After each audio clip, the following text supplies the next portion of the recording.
Chapter 322. Sunny's Manor was located in the south of Winter Spring Town.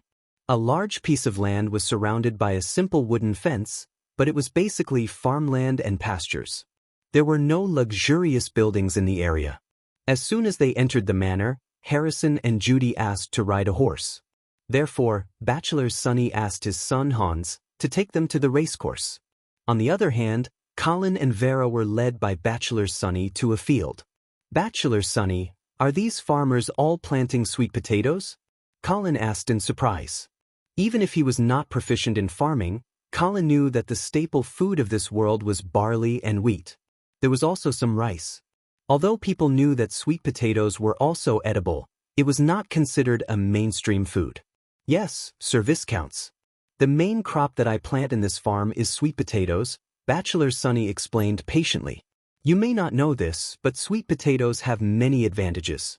If you plant 100 pounds of sweet potatoes in 1 mu of land, you can harvest 600 pounds of sweet potatoes next year. The yield of sweet potatoes is 1 to 6, and the yield of barley is 1 to 2. In addition, sweet potatoes are grown underground, and their fruits are not pecked by birds.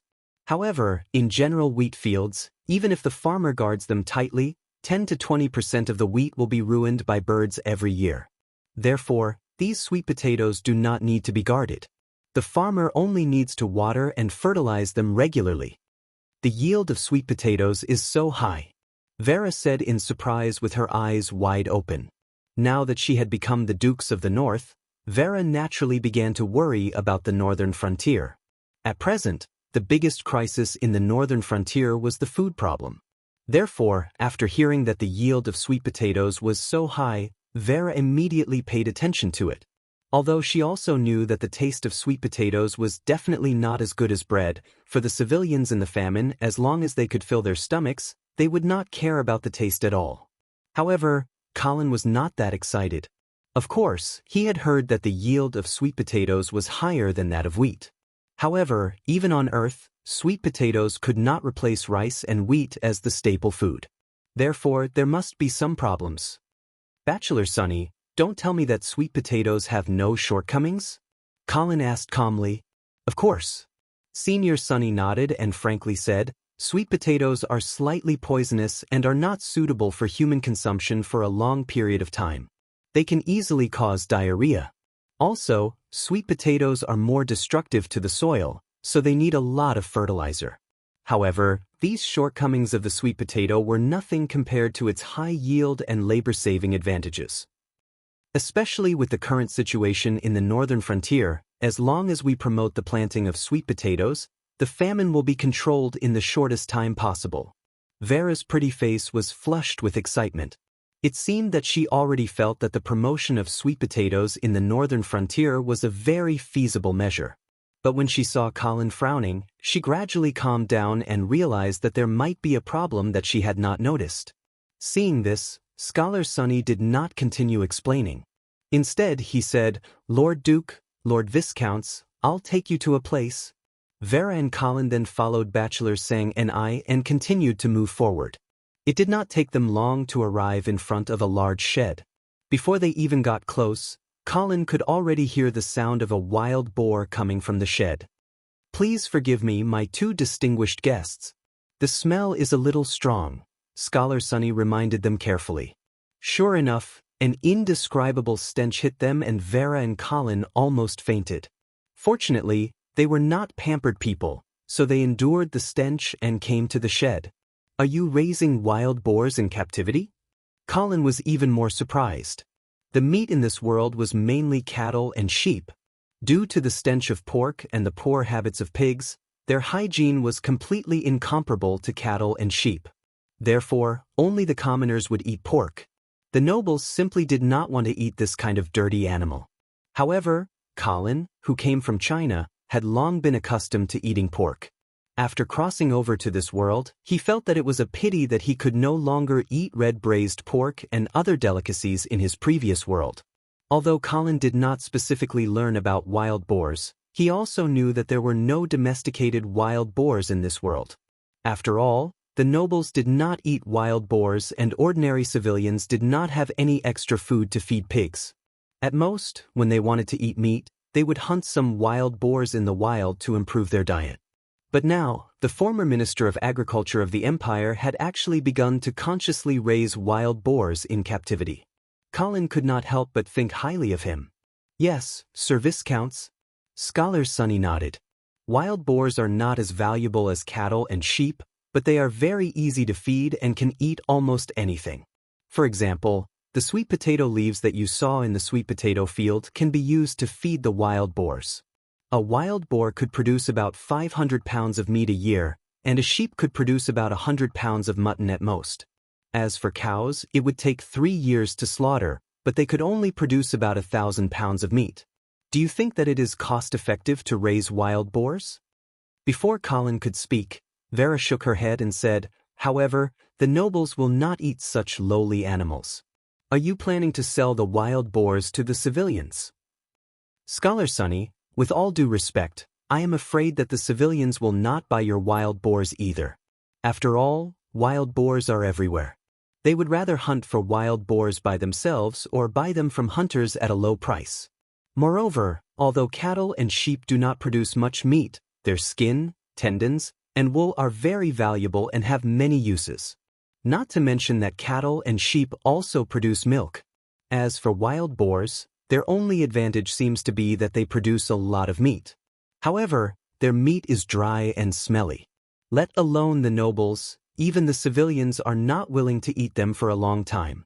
Who said that the nobles can't eat pork? Scholar Sonny defended himself. If you are willing, please allow me to prepare a lunch with pork as the main ingredient for you. I believe that you will be very surprised to find that you may have missed out on a delicious dish. Vera wanted to say that she had tasted wild boars before and that it did not taste good. However, Colin directly nodded and agreed to Sonny's suggestion. Okay, then I will have to trouble you. Scholar Sonny immediately invited them excitedly, "Please come with me, my 2 distinguished guests." It was still a little early for lunch, but Scholar Sonny personally went to the kitchen and urged the chefs to prepare a pork feast in order to recommend his farming and animal husbandry system to Vera and Colin. Not long after, the servants brought the lunch to the table. Vera's nose twitched a few times, and she found that there was no fishy smell as she had expected. Instead, there was a tempting fragrance. "Duke, Lord Viscounts, please take a look. This is lemon-fried pork chop, charcoal grilled pork elbow, smoked pork loin, mashed potatoes, and red wine. Please try it." Vera was still a little hesitant, but Colin had already cut a piece of pork and put it into his mouth. It was crispy on the outside and tender on the inside. It was mellow and delicious, and it did not have the dry and fishy smell that she had expected. Colin's eyes lit up, and he seemed to have understood something. He asked, "Scholar Sonny, have the wild boars that you have been raising been castrated?" Scholar Sonny was slightly surprised, and then he smiled and said, "Lord Viscounts, your knowledge is really admirable. Yes, these wild boars have indeed been castrated." Vera also tasted the pork feast in front of her at this time, and she immediately realized that the wild boar meat that she had eaten a long time ago was completely different from the wild boar meat that she had eaten a long time ago. She then asked curiously, "Does the wild boar meat taste better after being castrated?" Scholar Sonny explained, "After being castrated, not only does the pork taste better, but the wild boar's temperament also becomes gentler, which makes it easier to raise them in captivity." Colin nodded again and again. He also knew that after being castrated, the wild boar would evolve more toward the domestic pig that he remembered. He estimated that in a few more generations, he would be able to see the white and fat domestic pig that he had seen in his previous life. Scholar Sonny opened his mouth again and explained, "Duke, the planting of sweet potatoes and the rearing of wild boars that I have advocated is actually a new farming and animal husbandry system that relies on each other and promotes each other. Sweet potato leaves can be used to feed the wild boars, and the feces of the wild boars can be used as a very good fertilizer to solve the problem of the sweet potatoes destroying the soil. The output of this new farming and animal husbandry system will definitely surprise you, and it will even completely change the diet of the entire empire's civilian class, and even their health. You may not be interested in these wild boars, but please don't forget, to the commoners, meat is a luxury. If you can make them eat pork as part of their daily diet, then I can guarantee that the people under your rule will be the strongest in the entire empire. Your army will also have the best soldiers. The more Scholar Sunny spoke, the more excited he became. It was a kind of glory and fanaticism that came from changing the world in one's own way.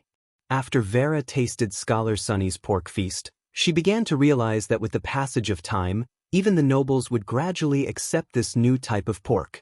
Even if it could not replace the position of cattle and sheep in the aristocratic banquets, it would still become an excellent supplementary meat.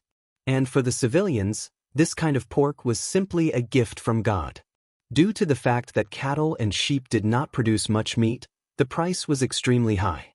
Therefore, very few civilians could eat beef and mutton in their daily diet. However, it was different for pork. If they really promoted the new farming and animal husbandry system according to Scholar Sunny's method, it would really be possible for the civilians' table to become more sumptuous. Thinking of this, Vera could not help but feel excited. She subconsciously looked at Colin, but she saw that her husband was frowning instead. Colin put down his knife and fork, wiped his mouth with a napkin, and solemnly looked at Scholar Sunny and asked in a deep voice, "Scholar Sunny, you should tell us the truth now. If your new farming and animal husbandry system is really so perfect, then why did it encounter such strong resistance in Imperial Dragon City?" Chapter 323. In the face of Colin's sharp question, Bachelor Sang and I immediately calmed down. He realized that although the guardian of the northern frontier in front of him was young, he was not someone who could be easily fooled. Therefore, he slowly sat down at the opposite side of the table and nodded solemnly. Yes, this new farming and animal husbandry system that I have high hopes for does indeed have several fatal flaws. Vera was shocked and she immediately put down the knife and fork in her hand. She wiped her mouth with a napkin and was ready to listen carefully. Bachelor Sang and I seemed to be worried that the two important people in front of him would lose confidence in his agricultural reform plan, so he quickly comforted them. But please rest assured that I have already thought about these flaws for a long time and I have already come up with some solutions. Colin nodded non-committally and said, "Why don't you talk about the flaws first?" Bachelor Sang and I cleared his throat and said frankly, "First of all, sweet potatoes have a fatal flaw. It is difficult to store them for a long time. Barley, wheat, and rice can be stored for 3 to 5 years as long as the method is correct. But sweet potatoes, even if they are dried, they can only be stored for half a year at most." Vera tilted her head and said in a puzzled manner, "This is not a big problem. After we finish eating sweet potatoes, we can just eat bread. It is not like we are not planting wheat anymore." Bachelor Sang and I shook his head and said, "Duke, the problem is not this, but the tax." Tax? Vera did not understand. Colin's eyes narrowed and he immediately realized what kind of problem this would bring. The tax collection method in this world was very backward and it was generally used to offset taxes. For example, if the Lord of Winterspring Town implemented tithing in his territory, that was to say, all the output of the people here would have to be paid to the Lord. Those who planted wheat would have to hand over 1/10 of their barley, and those who raised cattle and sheep would have to hand over 1/10 of their cattle and sheep, as well as their leather, wool, and other items of recognized value.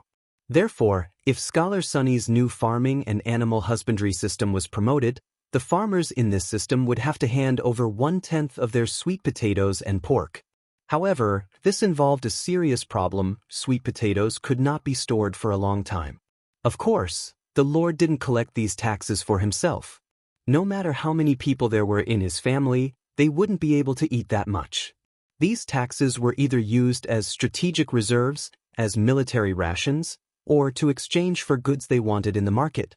In short, the taxes collected had to be able to be preserved for a long time. Sweet potatoes, on the other hand, had a fatal flaw in this regard. It was no wonder that Scholar Sunny's seemingly perfect agricultural reform plan was met with so much resistance in Imperial Dragon City. The nobles did not want their sweet potatoes to go bad so quickly. After listening to Bachelor Sangni's explanation, Vera finally understood what was going on. However, she immediately asked, "Then, is it possible for the citizens to exchange the sweet potatoes for copper coins and then use the copper coins to pay the tax?" I'm afraid that's not possible. Scholar Sonny shook his head. Because we don't have enough copper coins? You don't have enough copper coins? Vera was even more puzzled. She had no choice but to look at Colin for help. Colin also nodded with a dignified expression on his face as he said, "Indeed, if we ask the citizens to use copper coins to pay the tax, it may seem more convenient for the Lord, but in fact, this will greatly reduce the amount of copper coins circulating in the market. On the other hand, the farmers who have adopted the new agricultural and pastoral system will not be able to store sweet potatoes for a long time. Therefore, they will inevitably sell some of the sweet potatoes that they can't finish and buy wheat that is easier to store. As a result, the demand for copper coins in the market will increase. The demand for copper coins will increase, but the supply will decrease. The more successful the new agricultural and pastoral system is, the greater the impact it will have on the existing monetary system, and it may even cause deflation." Colin was almost certain that deflation would happen. This was because the world was originally dominated by a natural economy. Therefore, the farmers almost didn't use copper coins on a daily basis. This was because they were all farming their own land.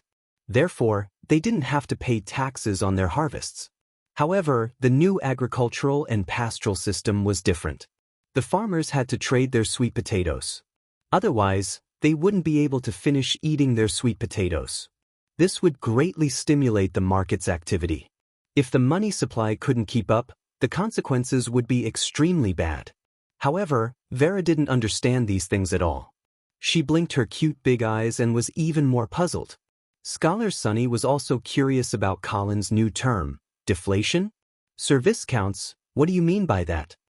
Colin coughed a few times before he said lightly, "It means that the currency circulating in the market is not enough.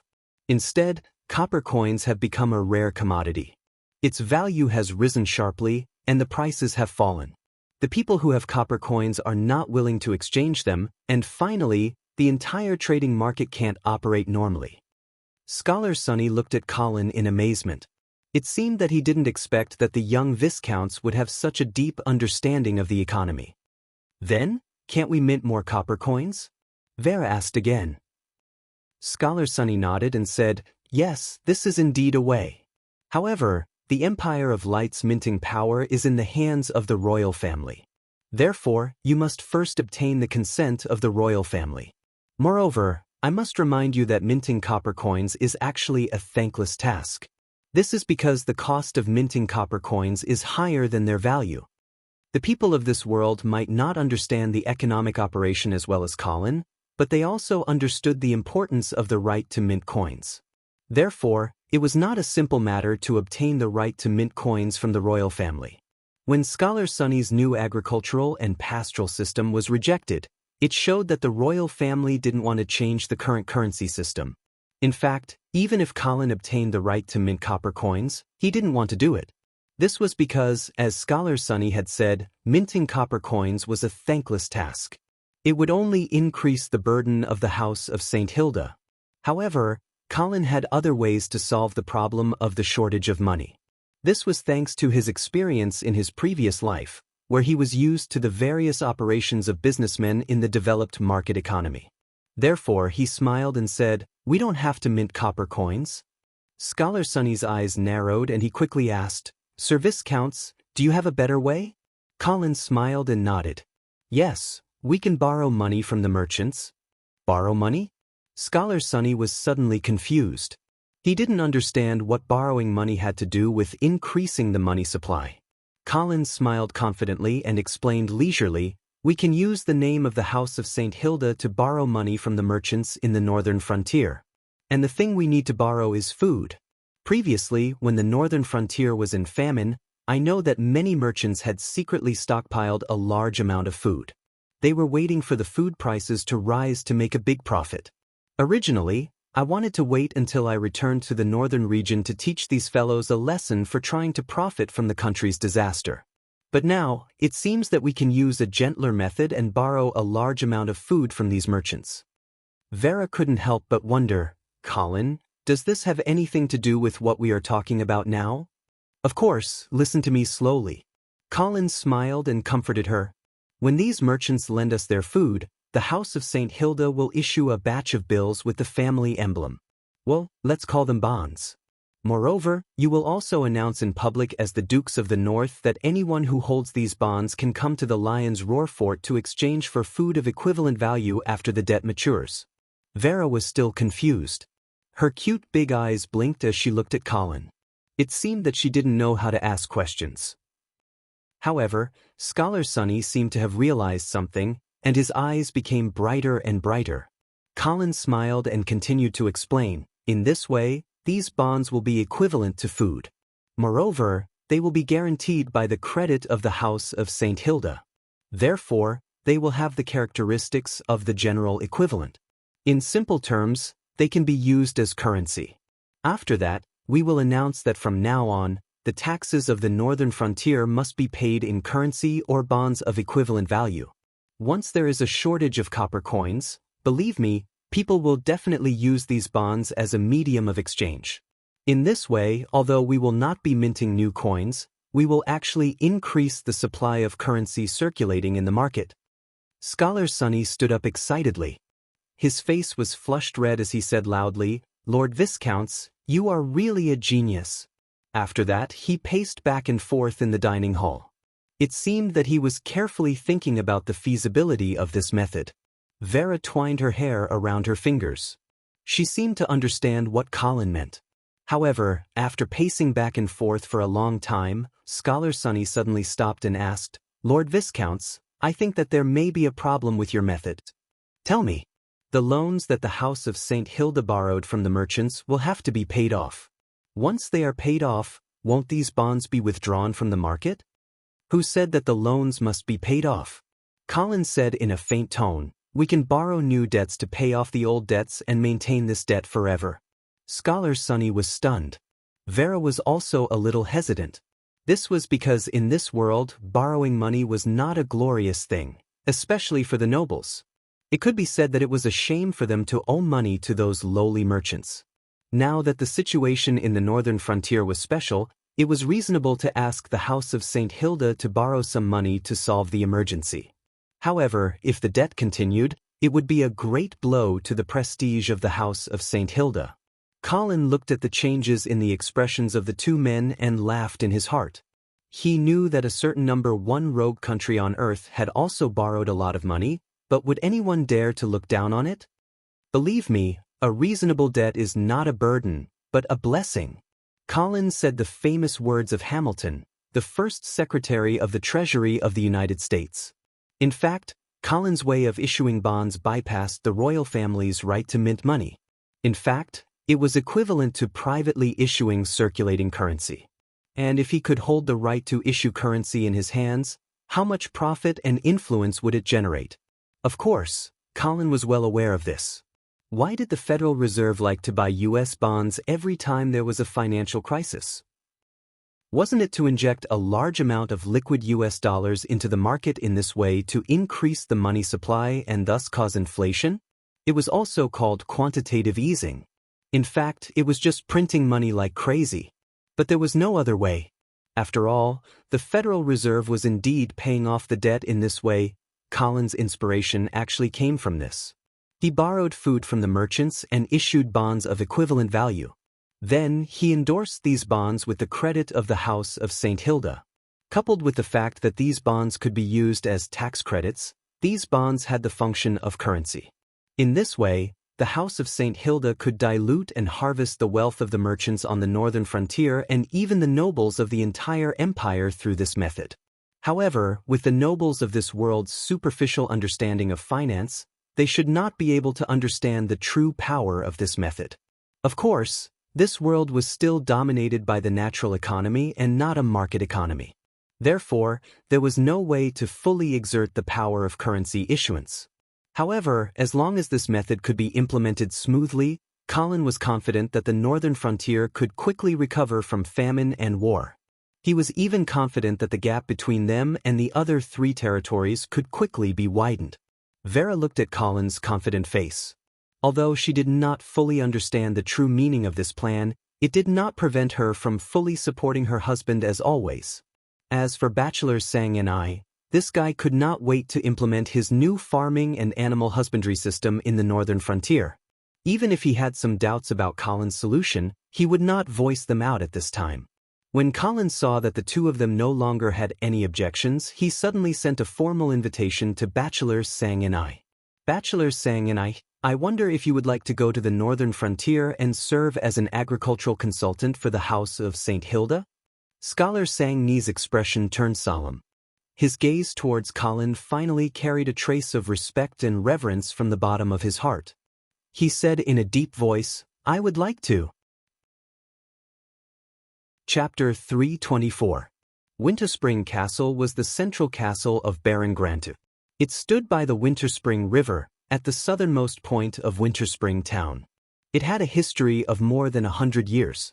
The castle was built with limestone. The thick and sturdy walls were 25 meters tall. The walls were smooth without any gaps. The moat outside the walls was connected to the Winterspring River. The surface of the moat was sparkling, and there were fish and prawns jumping out from time to time. A large iron oak drawbridge spanned across the 10-meter wide surface of the river. A few strong soldiers stood guard by the winch. Once the guards on the watchtower sounded the alarm, they could pull the drawbridge up at any time. The Grant family was once glorious. It was said that 500 years ago, they were one of the most prominent earl families in the Flame territory. Winterspring Town back then was not as desolate as it was now. It was a town with more than 300,000 people living in it. Unfortunately, when the army of the Second Orc Empire invaded the Flame territory, Winterspring Town was unfortunately in their way. After that, the town became a pile of ruins. The Grant family lost their title because of that. It was not until 100 years ago that the descendants of this family finally rose up and regained their title. Although it was only a baron, it was still a start. Winterspring Town and Winterspring Castle were rebuilt, but they were no longer as prosperous as before.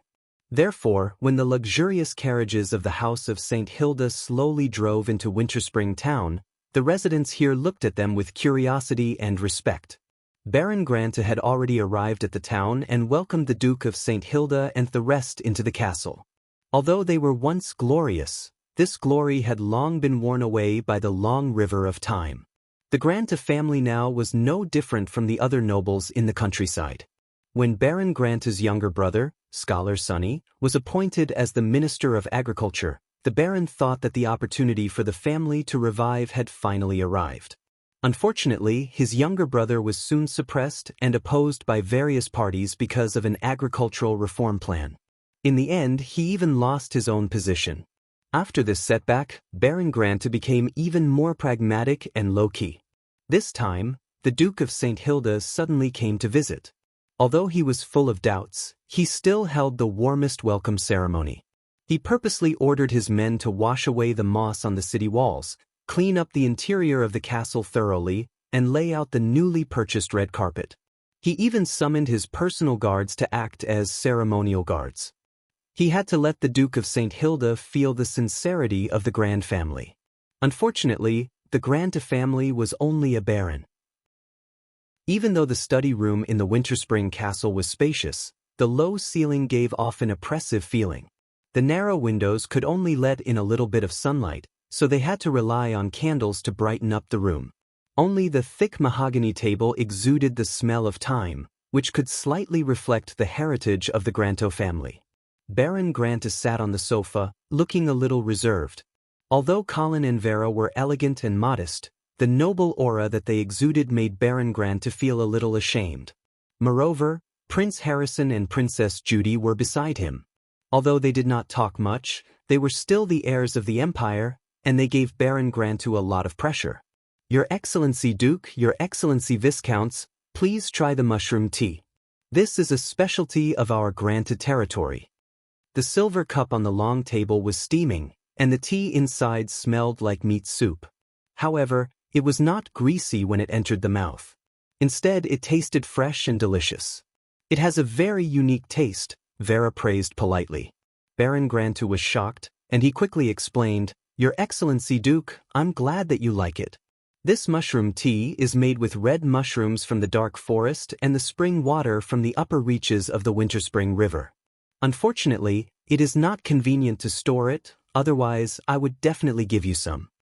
Can't the red mushrooms be stored after they are dried? Colin asked with a smile.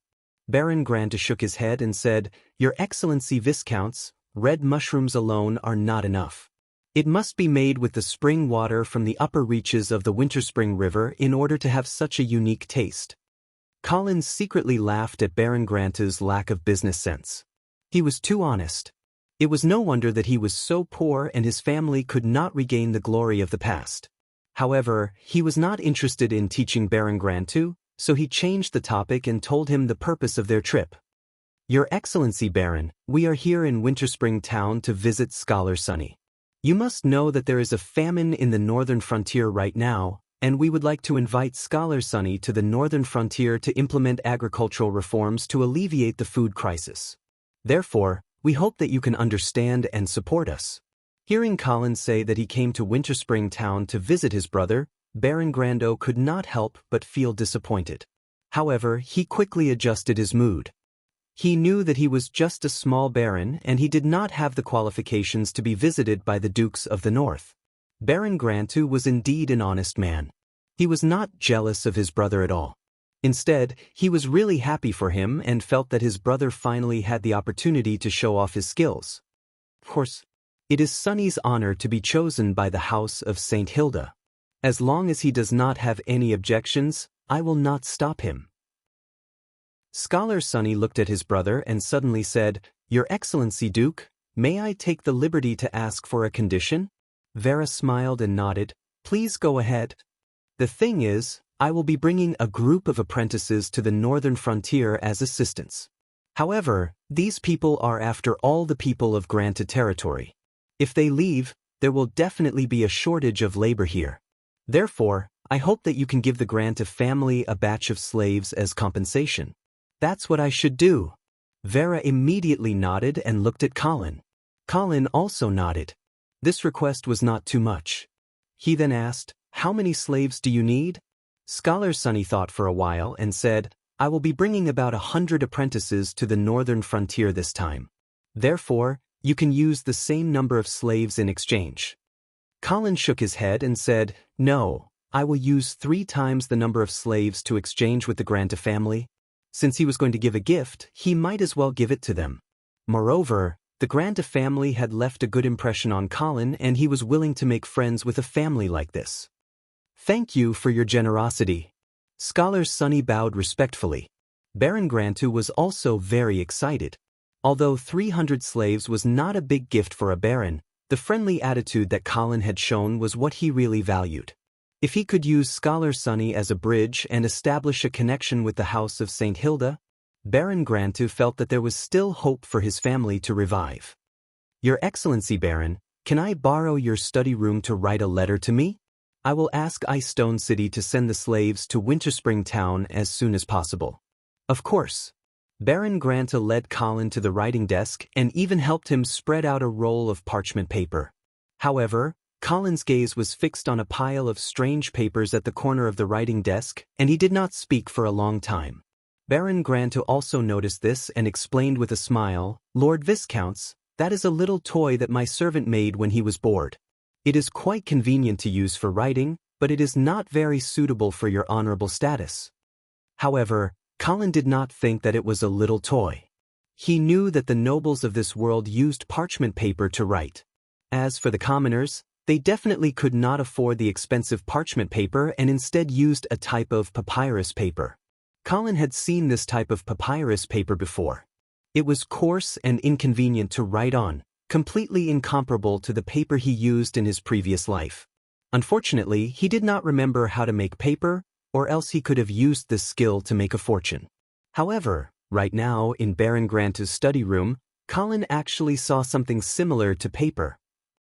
Although this type of paper was still slightly yellowed and the surface was not smooth enough, it was already very close to the paper Colin used in his previous life. He immediately threw away the parchment paper in front of him and picked up a piece of yellowed paper with interest and started writing on it. Seeing this, although Baron Granta was confused, he did not say anything. After he finished writing the letter, Colin nodded in satisfaction and said to Baron Grantu, Can I meet the craftsman who made this paper for you? Chapter 325. Claude. Claude. Shouts came from the field. A middle-aged man dressed as a servant ran over, panting. He pulled Claude up and ran towards Winterspring Castle. Uncle Mark, what's going on? Claude asked in confusion as he ran. Master wants to see you. Oh no, it's an honorable guest who wants to see you. Quick, run faster. Why does an honorable guest want to see me? I don't know. Claude saw that he could not get anything out of him, so he could only suppress his anxiety and run back to the castle as fast as he could. Once he entered the door, the solemn butler immediately ordered, Men, bring Claude to freshen up, and prepare a set of decent clothes for him. Before Claude could ask in detail, he was led to the washroom by two burly maids. This was the first time in Claude's life that he was served by others. Even though the two maids were old enough to be his mother, he was at a loss throughout the entire process.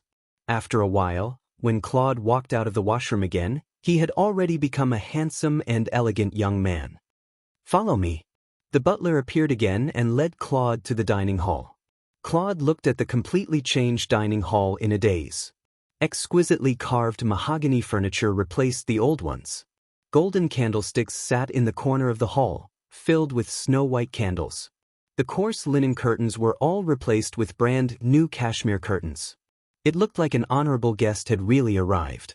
Claude looked at the servants, who could not wait to gather the most luxurious decorations in the entire castle into this dining hall. He began to feel uneasy. Why does such an honorable guest want to see me? Claude? A young lady walked in from the entrance of the dining hall.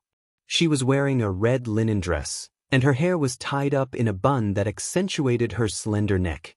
Her face was slightly powdered, softening her overly masculine facial features. Miss Kelly. Claude's eyes lit up, and he hurriedly greeted her. You should call me Madame Claude. Kelly smiled and nodded. She then turned serious and warned, The Duke of St. Hilda and Viscount Angley want to see you later. Answer whatever they ask you. Don't talk too much and don't be rude. Mrs. Kelly. Claude hurriedly lowered his head and replied. Kelly was the daughter of Baron Granto. She was already married, but unfortunately, her husband had met with misfortune during a hunting trip. She was widowed at a young age and returned to Winterspring Town sadly. Claude really wanted to ask Lady Kelly why the two distinguished guests wanted to see him, but he didn't dare to open his mouth. He just kept peeking at the young woman beside him from the corner of his eyes. The faint rose scent lingered in his nose, causing Claude's uneasy heart to suddenly heat up. Kelly noticed that Claude was peeking at her, but she didn't say anything. She just turned around and started chatting with the butler. Even if she was a widow who had been married once, she was still not someone a commoner like Claude could match. As time passed, the servants entered in a single file, bringing all sorts of delicacies into the dining room. There were roasted golden pork legs, salmon sprinkled with spices, fragrant steaks, a variety of selected fruits, and wine that had been stored for many years. At around 6 o'clock, Baron Granto led the distinguished guests into the dining room. After the guests and the host were seated, Baron Granto made a toast. He also introduced the dishes on the table to Vera and Colin enthusiastically, especially the dishes that were mainly made with pork. Colin certainly knew that Baron Granto was helping his younger brother, Scholar Sonny, to promote the new farming and animal husbandry system. As he smiled and responded, he thought that the relationship between the Granto brothers was really good. At least, it was much more sincere than the other pairs of brothers that Colin had met in the past 2 years. Scholar Sonny did not speak much. Perhaps he felt that his brother was exaggerating a little too much. He even secretly stared at Baron Granto a few times, as if he was trying to tell Baron Granto to stop promoting the new products since they had already sold them. Baron Granto seemed to have understood his brother's hint and he finally restrained himself. He then changed the topic and pointed at Claude, who was sitting at the end of the long table. Lord Viscounts, didn't you say that you wanted to meet the papermaker of the Granto family? This is Mr. Claude. Claude seemed to be in a daze. It was only when Hans kicked him under the table that he came back to his senses. When he realized that everyone was looking at him, he was shocked. He hurriedly stood up and bowed in greeting. Colin carefully looked at the young servant and asked gently, "Mr. Claude, I heard that you were the one who invented the yellow paper in the Baron's study room?" Claude quickly stuttered and said, "Yes, no. Lord Viscounts, it was actually invented by my father. I just made some changes." Lord Viscounts, Claude's grandfather, is the papermaker of Winterspring Castle. His family has been serving the Granto family for almost 100 years. They are very dedicated and very competent, Baron Granto took the opportunity to explain. At the same time, he did not forget to help his servant boast. Colin nodded. He looked at Claude and asked, "May I ask, how did you make that yellow paper?" Claude quickly replied, "Lord Viscounts, I used mulberry bark and linen cloth. I first steamed it, then cut it and pounded it into pulp.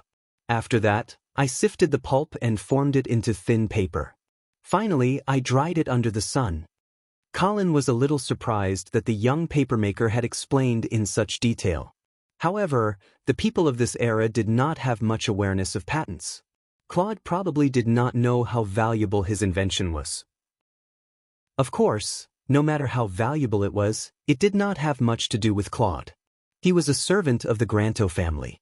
Strictly speaking, this papermaking technique belonged to the Granto family. "Mr. Claude, this papermaking technique is a great invention. I admire your intelligence and ability," Colin praised. He then turned to Baron Granto and said, "Lord Baron, I would like to purchase this secret papermaking technique. I wonder if you would be willing to part with it?" In fact, Colin wanted to buy the papermaking technique not only to make money, but also to issue bonds. Initially, Colin was worried. If he wanted bonds to be circulated and become a shadow currency, he would need a sufficient amount and face value. If he were to use parchment paper to write them, the cost would be too high. However, if he were to use the paper invented by Claude, then there would be no problem at all. Colin could tell from the papermaking process that the cost of the paper would not be high. Moreover, if only the House of St. Hilda mastered the papermaking technique, it could prevent others from counterfeiting the bonds. It could be said that it was killing two birds with one stone. Of course, Baron Granto did not realize the true value of this papermaking technique. You don't have to invest in it. Just treat it as a gift from me to the House of St. Hilda. Colin was a little embarrassed by the other party's generosity. Colin felt that it was not right to take advantage of an honest person. "How about this, Lord Baron, if you transfer this papermaking technique to me, I will give you 30% of the money earned from it in the future." "You are too generous." Seeing Colin's insistence, Baron Granto did not reject him. However, he would never have imagined that he had unintentionally brought a huge amount of wealth to the Granto family. After that, Baron Granto instructed Claude, "Claude, since the Viscounts has bought this papermaking technique, then you can follow us to the northern frontier." Colin was overjoyed when he saw that the deal was done. He asked Claude, "Mr. Claude, I admire your intelligence. I wonder if you are willing to follow me to the northern frontier? I can guarantee that you will have a chance to show off your talents there." Claude didn't dare refuse and hurriedly nodded in agreement. However, he secretly glanced at Madame Kelly from the corner of his eyes. Unfortunately, Madame Kelly wasn't even looking at the little papermaker. Hence, Claude quickly lowered his head and hid the unwillingness in his heart. Colin noticed this small detail and laughed in his heart. However, he would not help to set them up. After all, with Claude's current status, it was impossible for him to get involved. However, it might not be long before Claude had the right to marry the Baron's daughter. Chapter 326. As the sun set, more than a dozen white swans flew across the rippling surface of the Golden Lake, shattering the reflections in the lake. "Teacher, are the baby swans really ugly when they are young?" Princess Judy, who had just finished listening to The Ugly Duckling, asked in a delicate voice. Colin did not understand this, so he could only answer casually, "Some are ugly, some are beautiful, just like human babies. There is always a difference between beauty and ugliness." "Then, does it mean that those who are beautiful when they are young will be even more beautiful when they grow up?" Judy's big eyes suddenly sparkled as she asked again. Colin glanced at the little girl and seemed to have seen through her little thoughts. He smiled and nodded. Judy immediately beamed with joy. Vera held her husband's hand and looked at the city on the other side of the lake. Suddenly, she asked, "Colin, are we really not going to Swan City?" Colin shook his head. "No, let's not go. We have to go back to Winter City as soon as possible. There are still a lot of things waiting for us there." "Okay." Vera nodded gently. She was not a very opinionated woman, especially after Colin proved his ability time and time again. Vera was even more dependent on her husband. They had now left the Flaming Flame territory and entered the northern frontier. However, along the way, other than stopping at Winterspring town of the Granta family, Colin took the wilderness path when passing by other territories. He did not enter any of the lords' castles along the way. Of course, the lords along the way would send envoys to invite the new Duke of St. Hilda out of respect. Colin and the others had just stopped by the lake and were about to set up camp when the envoy from Swan Castle arrived. Moreover, the identity of this envoy was not ordinary. It turned out to be the eldest son of Count Schultz of Swan City, Viscounts Thorin. In the vassal system of the House of St. Hilda, there were three major count families: the Ullman family of Fallen Eagle City, the Morrison family of Floral City, and the Schultz family of Swan City. Of course, there was also Earl Dawson, but he was actually a vassal of Marquis Garcia. After the First Northern Frontier Rebellion, he was conferred the title of Marquis and became a vassal of the House of St. Hilda. Colin had already dealt with the Aumond family and the Morrison family. Only the Schultz family was unfamiliar to Colin. Actually, Colin had met Count Schultz once in Icestone City. At that time, during the Suzerain's Conference, the major families of the northern frontier joined forces to force the Duke of St. Hilda to depose Marquis Charles. Colin remembered that during that meeting, only the previous Count Morrison had refused to sign the petition and had been killed. Count Schultz and Count Amon had both signed the petition. Afterwards, the Duke of St. Hilda had rudely rejected the request of the suzerains, causing the two sides to fall out completely. Of course, the Schultz family had also participated in the attack on the Golden Lion Legion. In the end, the Schultz family's troops were scattered by the Golden Lion Legion and the Black Cavalry, suffering heavy losses. However, in the Great Purge that followed, Count Schultz didn't seem to have been punished. At least, her title didn't change. As for why the Duke of St. Hilda let Count Schultz go, there were many speculations in the northern frontier. The most convincing one was that Count Schultz had married a good husband. This Count Schultz's husband was called Lucien. Yes, he only had a given name, but no surname. He was a commoner. But at the same time, he was also a warrior of the Sixth Step. Just like the other warrior of the Sixth Step who became the son-in-law of the Aumond family, Lucien also successfully married a count of the northern frontier, successfully achieving a leap in rank. At that time, there were only two Sixth-Step professionals in the northern frontier, and they were Lucien and the Duke of St. Hilda. At that time, no one knew whether the Duke of St. Hilda had become a saint or not. But even if he had, he probably didn't want to reveal his true strength. Therefore, Duke St. Hilda spared Count Schultz, who was involved in the Lord's Rebellion, probably because he did not want to have a direct conflict with Lucien. However, the Schultz family didn't come out unscathed. After all, more than half of their most elite troops were killed outside Icestone City. It could be said that the Schultz family suffered a great loss. Therefore, in the Second Northern Frontier Rebellion caused by Mr. Xing, the Schultz family was no longer able to participate. They could only choose to be neutral and watch the whole process. It wasn't accurate to say that they were completely neutral, because Count Schultz's territory was located in the southernmost part of the northern frontier, bordering the Flaming territory. If Marquis Menham, who was determined to build a kingdom of dwarves, wanted to send his troops to the northern frontier, he would definitely pass through Swan City. However, Count Schultz did not do anything and directly let the troops of the Menham family pass through. This was actually a betrayal of the northern frontier. Colin was planning to take his time to settle the score with the Schultz family, but he did not expect that they would have the nerve to take the initiative to send an invitation. However, Colin did not plan to enter Swan City at this time.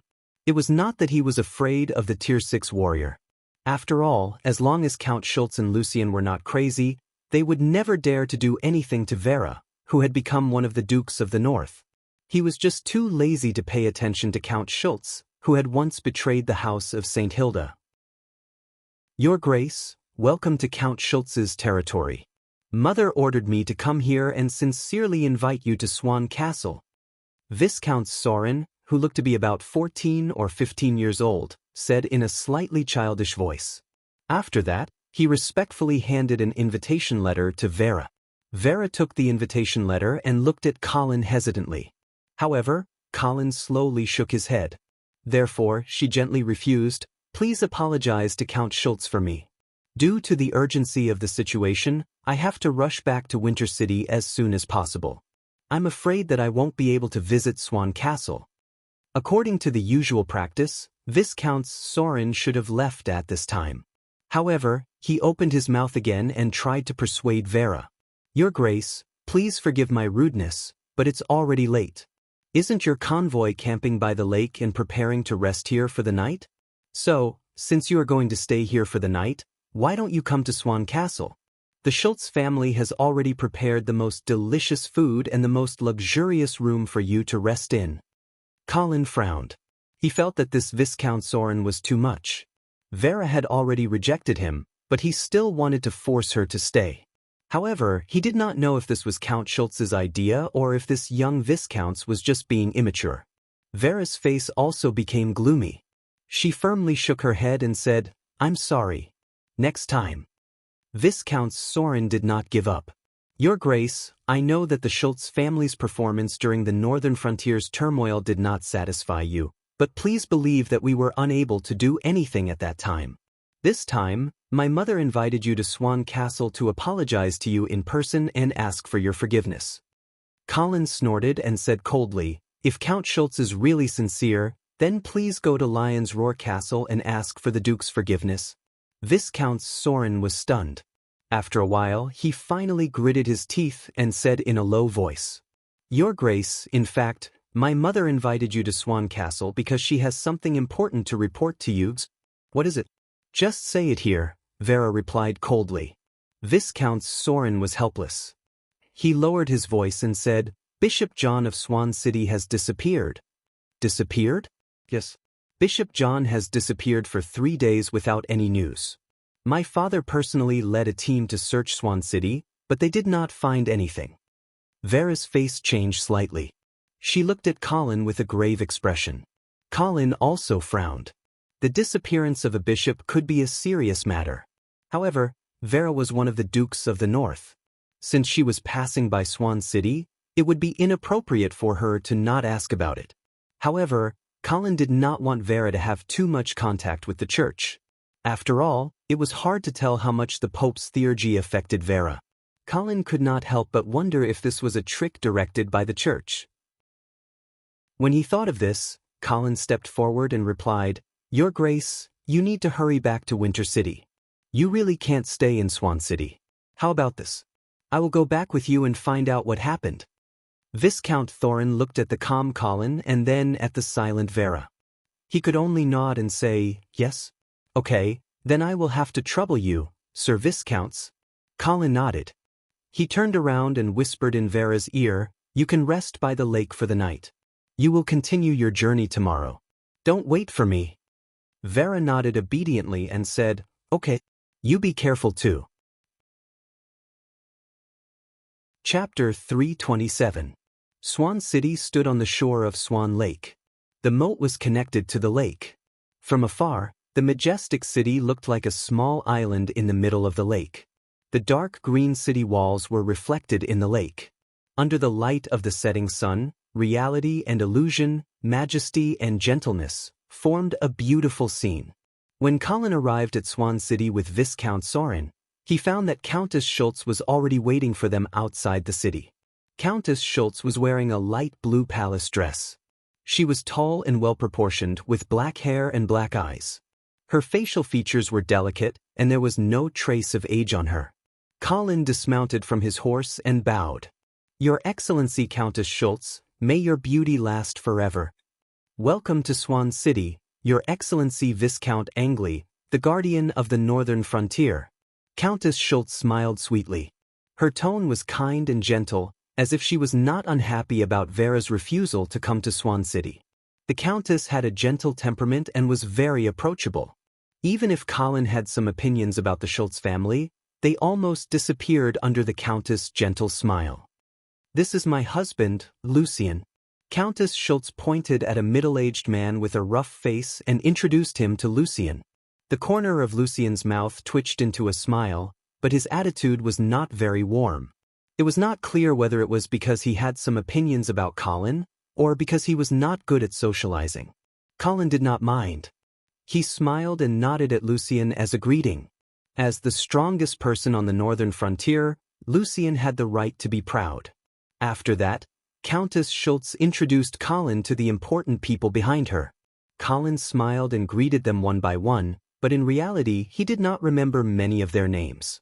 After some small talk, Countess Schultz led Colin into Swan City. This time, Colin had only brought a dozen or so guards with him. Of course, this was only the strength he had on the surface. There were still more than 100 blood thralls hiding outside the city.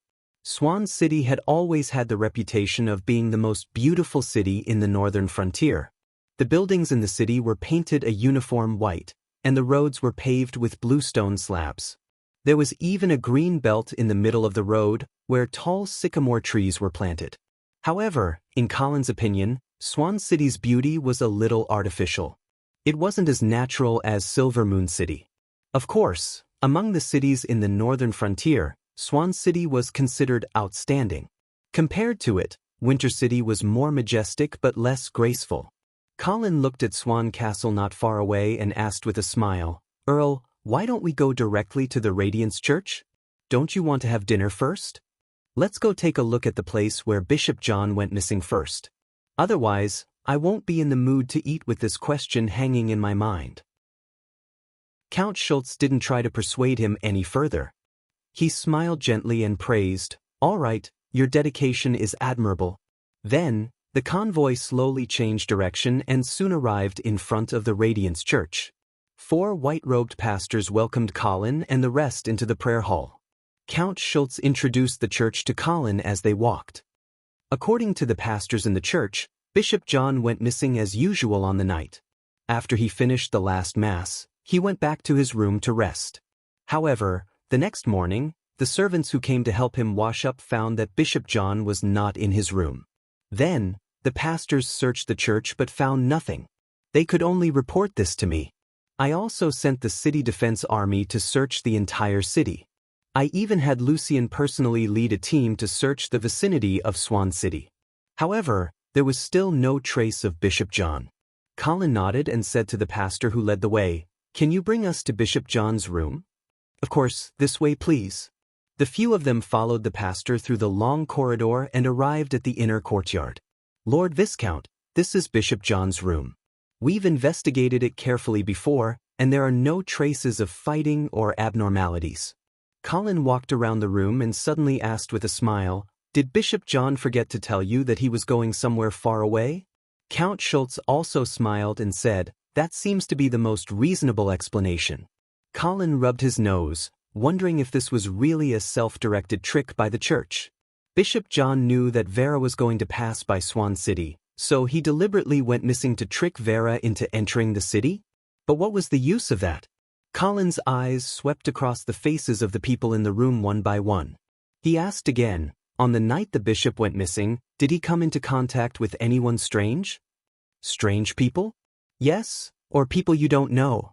The pastors thought for a while, and then one of them suddenly said, "A strange knight came to the church and confessed to the bishops." "A strange knight?" Count Schultz was also interested. "Didn't any of you recognize which family he was from?" The pastor shook his head and said, "The knight was injured. Most of his face was covered with a white cloth, so I didn't recognize him. However, Bishop John seemed to know him and accepted his confession." Colin immediately said, "Can you take us to the confession room?" The pastor nodded and then led the group out of the bishop's room and to the confession room at the side of the prayer hall. The confession room was very small, and the decoration inside was also very simple. There were 2 chairs in the middle, separated by a wooden wind shield. For the Church of Light, this was the closest place to God. It was also the only place where they could open their hearts, confess their sins, and pray to God for repentance. Count Schultz looked at the confession room for a while, but he didn't seem to notice anything unusual. He then asked, "Did anything unusual happen after Bishop John finished confessing?" The pastor thought for a while and shook his head. Nothing unusual. After that, he even presided over the Mass. His behavior was no different from usual. Count Schultz said to his husband, "Maybe we should ask the city defense officer to see if any injured knight has entered Swan City recently." Lucien nodded and said, "Okay, I'll ask him later." Seeing that Colin was silent, Count Schultz asked, "Sir Viscounts, did you find anything?" Colin was a bit surprised, but then he shook his head and smiled. "Oh." Count Schultz took a deep look at Colin and invited him, "Then let's go back to Swan Castle for dinner." They then left the church and entered Swan Castle. At this time, it was already late. Crystal candlesticks and chandeliers were hanging in the corner of the banquet hall. The attentive servants had already prepared a table full of delicacies to entertain the distinguished guests who came from afar. After the banquet, Colin was led by a young maid to the room prepared for him by the Count. After washing up, Colin did not go to bed immediately.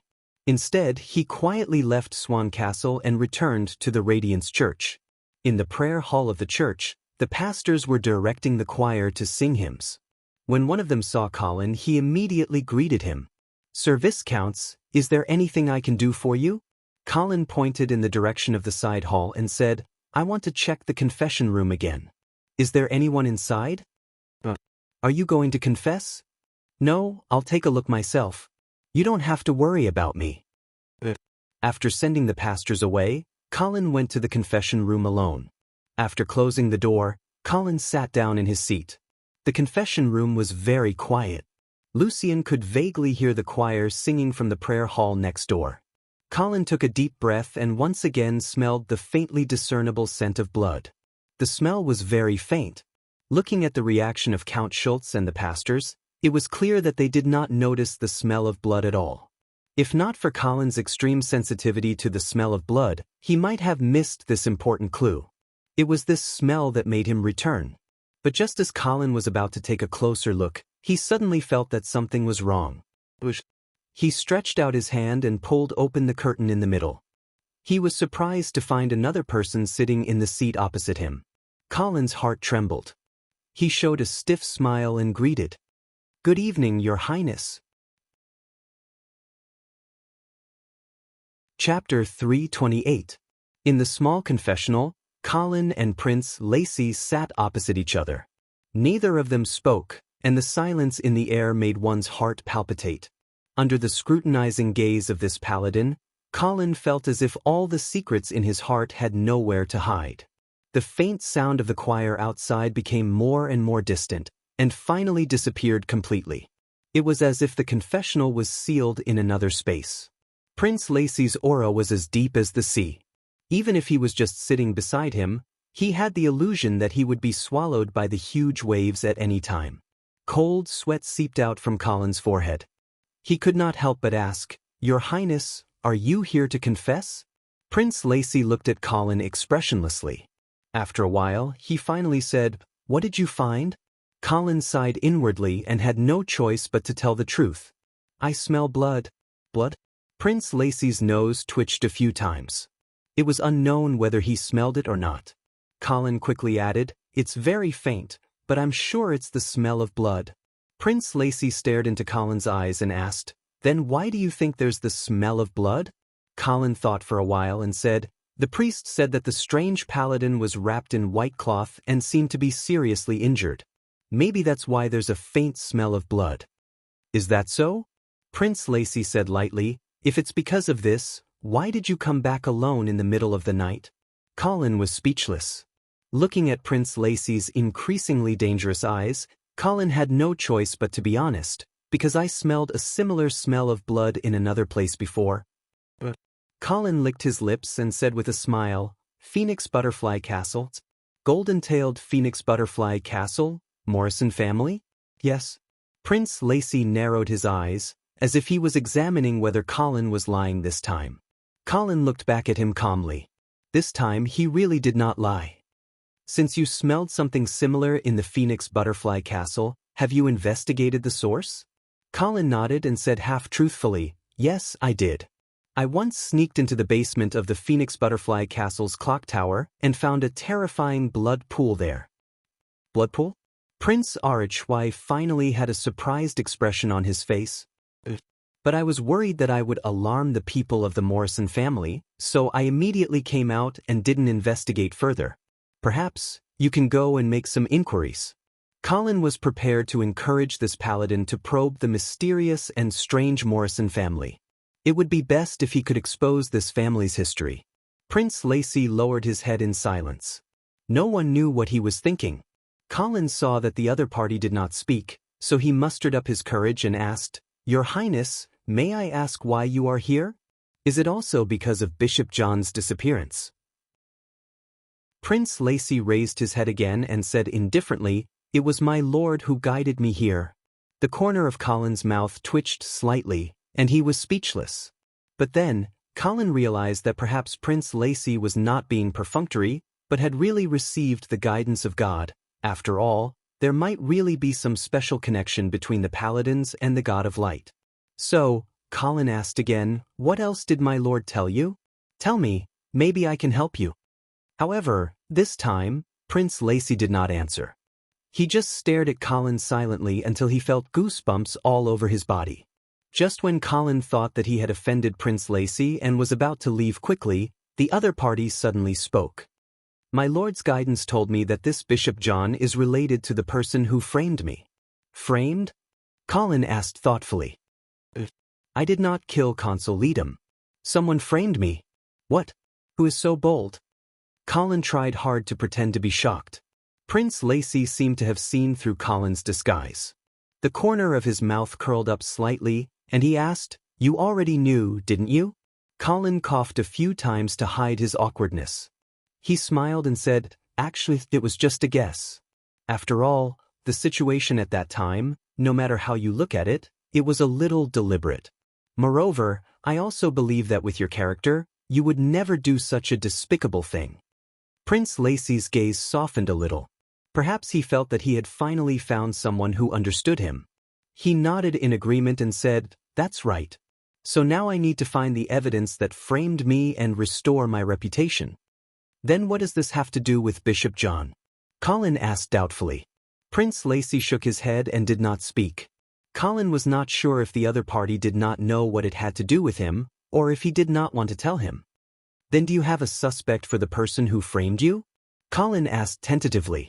Prince Lacy glanced at Colin and said a name that shocked him. Mr. Lacy?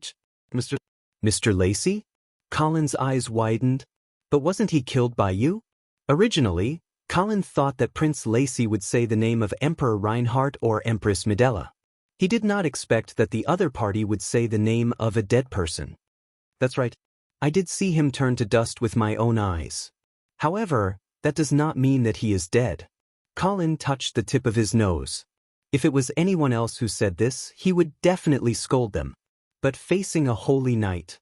Fine, if you think that someone who was blasted to dust might not be dead, then he might not be dead. In the past few years, I have not fought much. The only time I used judgment was when I faced Mr. Lacy. I suspect that he used some kind of arcane technique to store my attack and then used it to kill Consul Leadham. Colin blinked. He found that this holy knight prince's imagination was really wild. However, if there really was such a miraculous arcane technique, then it would indeed explain how Empress Medela framed Prince Lacy. Perhaps Mr. Lacy could really research such an arcane technique. After all, he was the one who researched the mysterious forbidden spell Trial's Eye. Prince Lacy looked into Colin's eyes and said seriously, I know that you may not be on the same side as me, but Mr. Lacy's existence is a great threat to the northern frontier.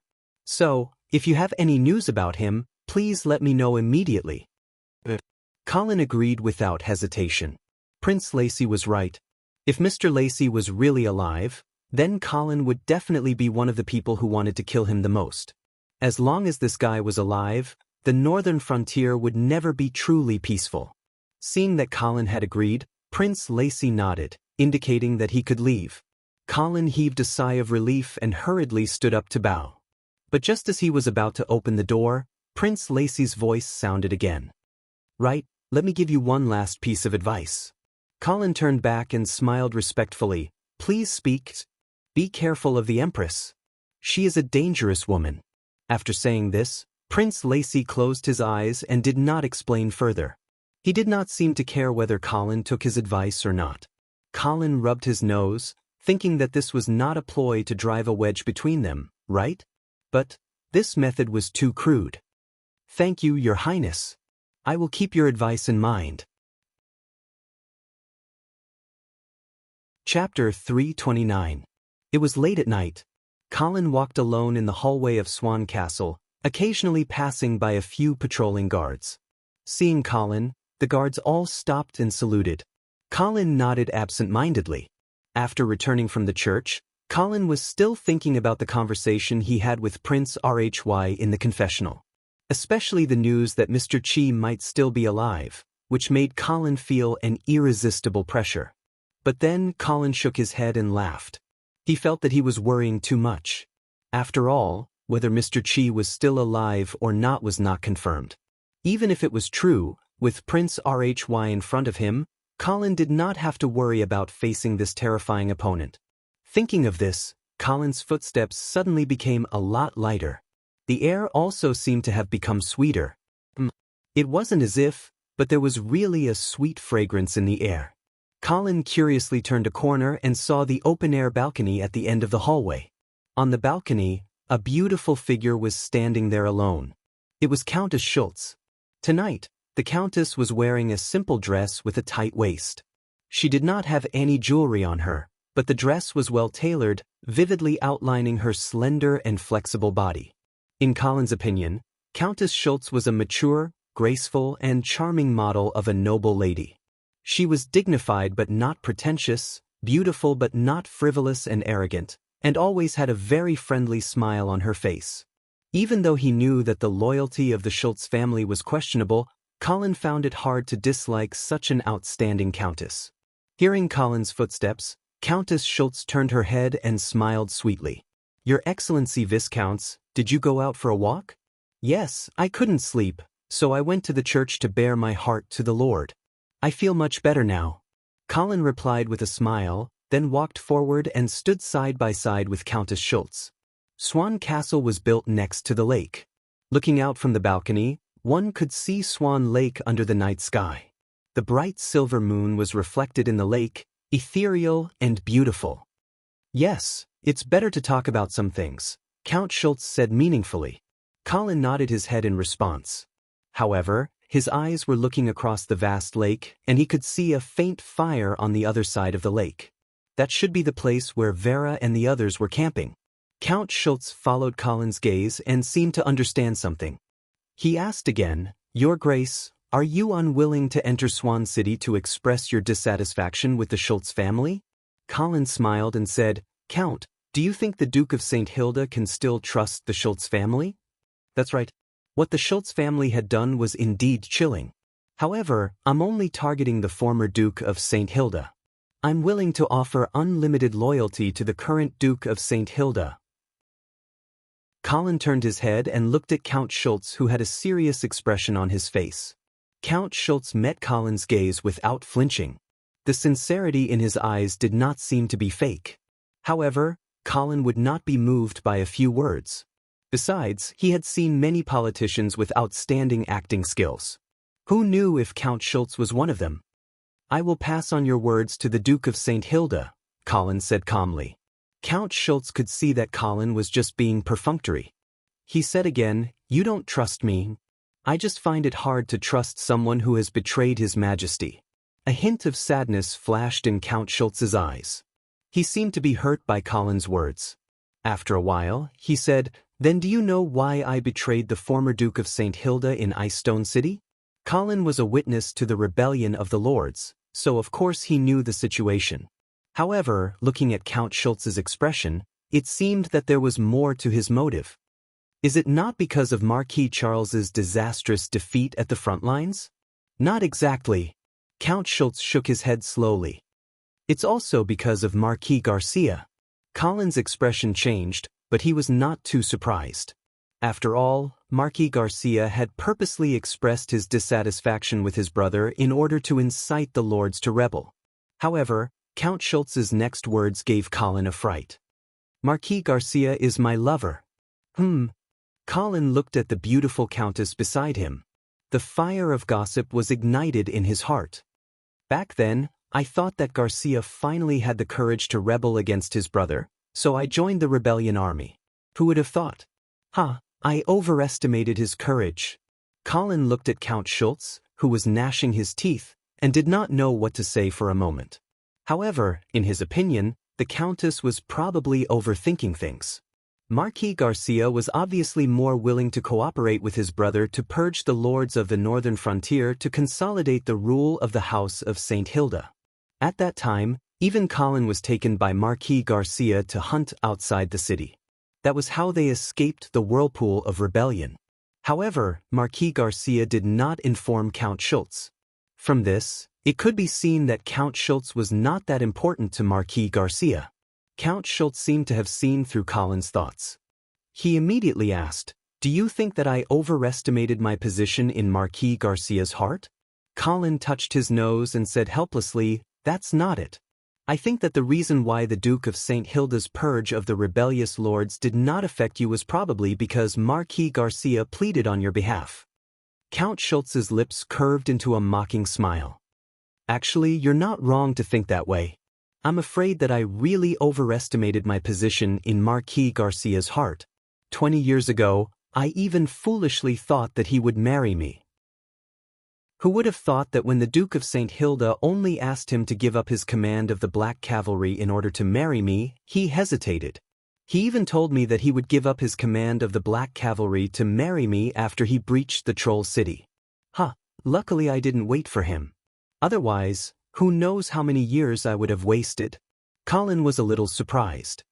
He did not expect that Marquis Garcia and Count Schultz had actually reached the point of discussing marriage, only to be stopped by the Duke of St. Hilda. Of course, Colin could understand the Duke of St. Hilda's condition. After all, Marquis Garcia had the strongest army in the northern frontier. If he could obtain the help of the Schultz family, his power in the northern frontier would be too great. At that time, the Duke of St. Hilda should not have been promoted to the sanctuary realm yet. It was only natural that he would be wary of this. Perhaps in the heart of Marquis Garcia, achievements will always be placed before love. Count Schultz was still lamenting. Colin remained silent. It was not his place to express his opinion. However, he suddenly felt that his father-in-law might be hiding a lot of secrets. "That is all in the past, and I have already let go of it." Count Schultz tucked a strand of hair behind his ear and changed the topic. "However, there are still some things that I have to worry about." Colin turned his head in confusion and asked, "What is it?" "The fact that I gave birth to a daughter for him." "What?" Colin thought that he had heard wrong. Count Schultz nodded and said indifferently, "Yes, Vera is the daughter of Marquis Garcia and I. Later, she was adopted by the previous Duke of St. Hilda. So now you should understand why I said that the Schultz family would not betray the current Duke of St. Hilda, right?" Colin stared at Count Schultz in shock. His heart was in turmoil. What was going on? Wasn't Vera's biological mother Empress Medela? Immediately, Colin realized that he had been fooled by the Empress. What exchange of information?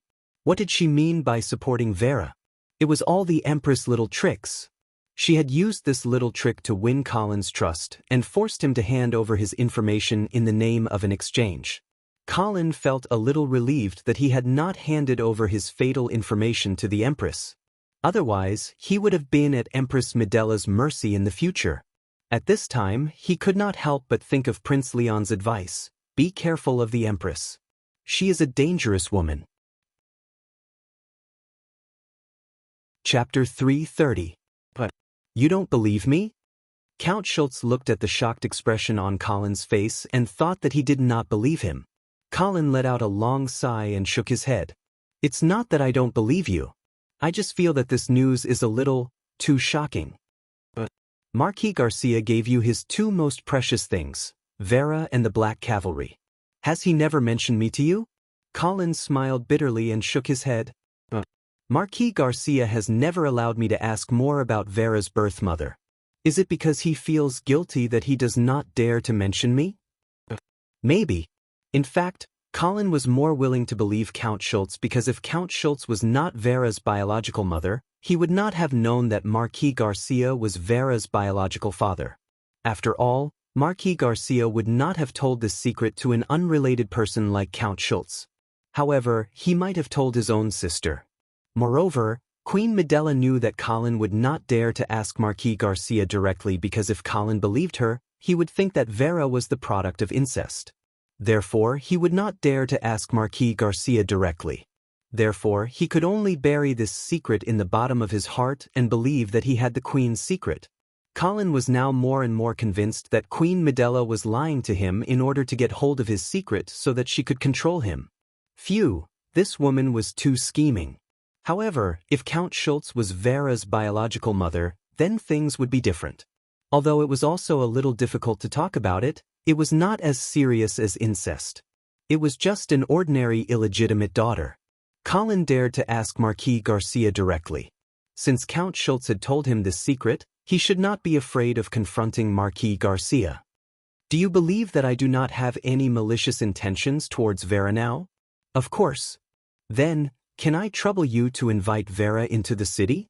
Count Schultz said sincerely, after so many years, I want to see my daughter. Colin hesitated for a moment before he asked, Earl Long, do you want to make your relationship with Vera public? Count Schultz asked carefully, may I? If Vera does not have any objections, then that is fine. Although this would cause Vera to be labeled as an illegitimate daughter, it would not have much of an impact on her.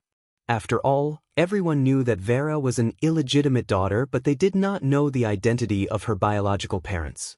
Besides, she had been adopted by the Duke of St. Hilda, so she already had the right to inherit. Even if Countess Schultz was her biological mother, it wouldn't be a big deal. That's great! Count Schultz exclaimed excitedly. A moment later, a blush appeared on her fair face and she said in a slightly shy tone, Please rest assured that I will try my best to help Vera clear her name as an illegitimate daughter. What do you mean? I am going to marry Marquis Garcia. Colin's jaw dropped again. He was once again shocked by Count Schultz's words. I would like to remind you that you are already married. Count Schultz nodded his head to indicate that he was not stupid.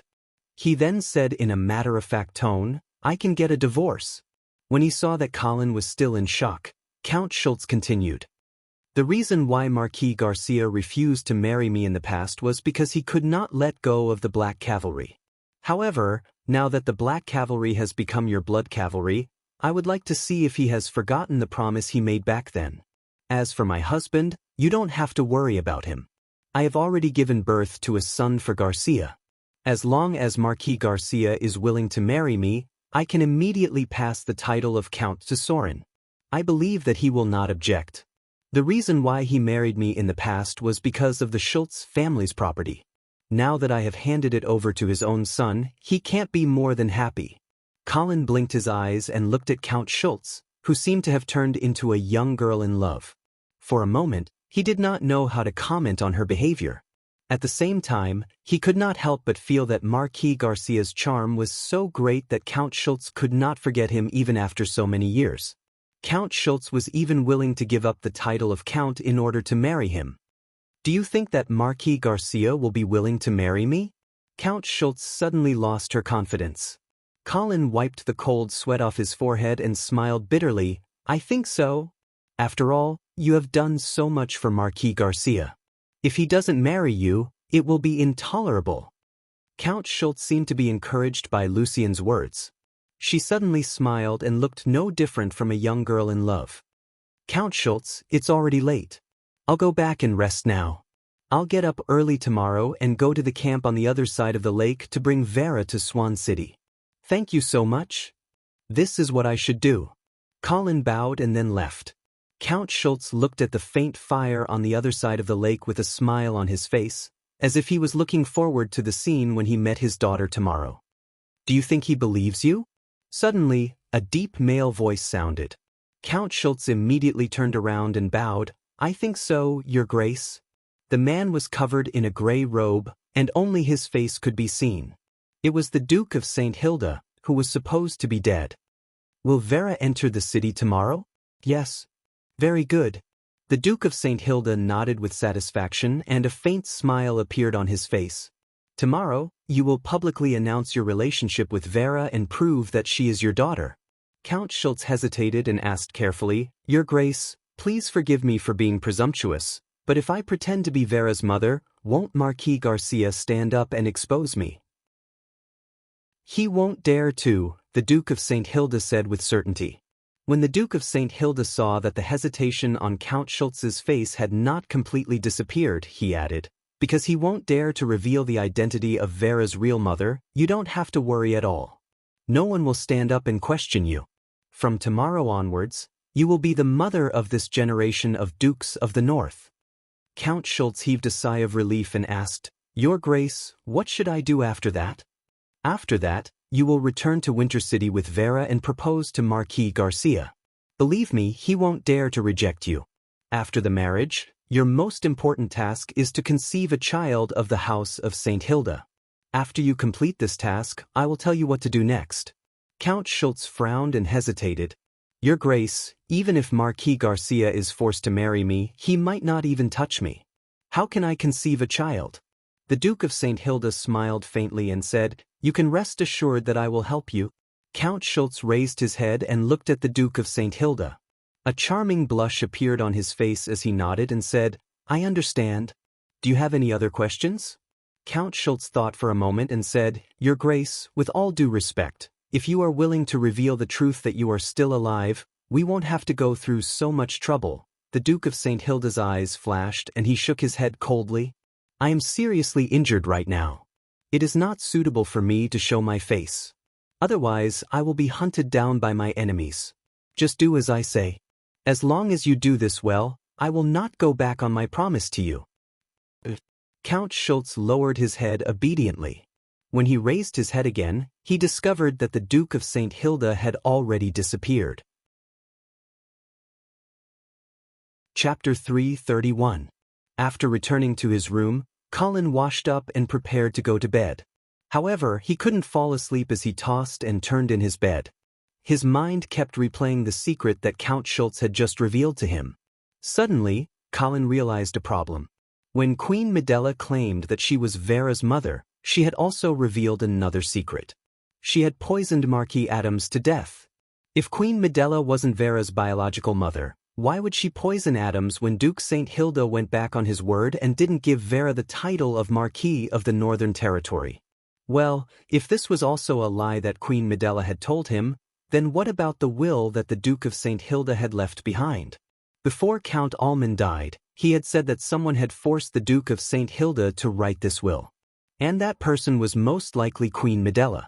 Moreover, when they were in Imperial Dragon City, Queen Medela had indeed been helping Vera to inherit the position of the Dukes of the North. If it wasn't because Vera was her daughter, then what was the reason? Queen Medela's words might be false, but what she had done had always been true. Based on this, Colin could not deny the special care that she had given to Vera. And Count Schultz, on the contrary, Count Schultz seemed to have only made a verbal claim, but there was no proof in his actions. However, Colin also felt that Count Schultz was unlikely to lie. After all, if she was not Vera's biological mother, then as an outsider, it was unlikely that she would know who Vera's biological father was. Moreover, her lie would be immediately exposed by Marquis Garcia. After all, she had already prepared to announce her relationship with Vera to the public. Wait a minute. Colin immediately sat up straight in bed. Count Schultz wanted to announce his relationship with Vera to the public. Colin suddenly realized that once Count Schultz acknowledged Vera in public and confirmed their relationship as mother and daughter, then even if she was lying, Marquis Garcia would not dare to refute her publicly. This was because the relationship between Queen Medela and Vera could not be exposed to the public. The Empire of Light would never accept a queen who was incestuous with her brother. The reputation of the House of St. Hilda would also suffer a great blow because of this. Therefore, even if Count Schultz was lying, he had nothing to fear. However, there was a problem with this assumption. How did Count Schultz know that Marquis Garcia was Vera's biological father? Moreover, looking at her fearless appearance, she should also know that Vera's real birth mother was Empress Medela. Even Marquis Garcia did not tell Colin this secret. So, who was lying? Queen Medela, or was it Count Schultz? This question lingered in Colin's mind, and he could no longer sleep peacefully. Since he could not sleep, Colin simply got out of bed. Colin put on a coat and walked out of the room. It was late at night, and Swan Castle was very quiet. Only the faint sound of an owl could be heard. Colin walked along the dim corridor, thinking about whether he should bring Vera to the city tomorrow. If Count Schultz was lying, then once Vera entered the city and the two of them acknowledged each other in public, then even if Count Schultz was not Vera's biological mother, he would still have to be her mother. This was because Marquis Garcia would not dare to refute in public, and as for Empress Medela, she would definitely not dare to admit it.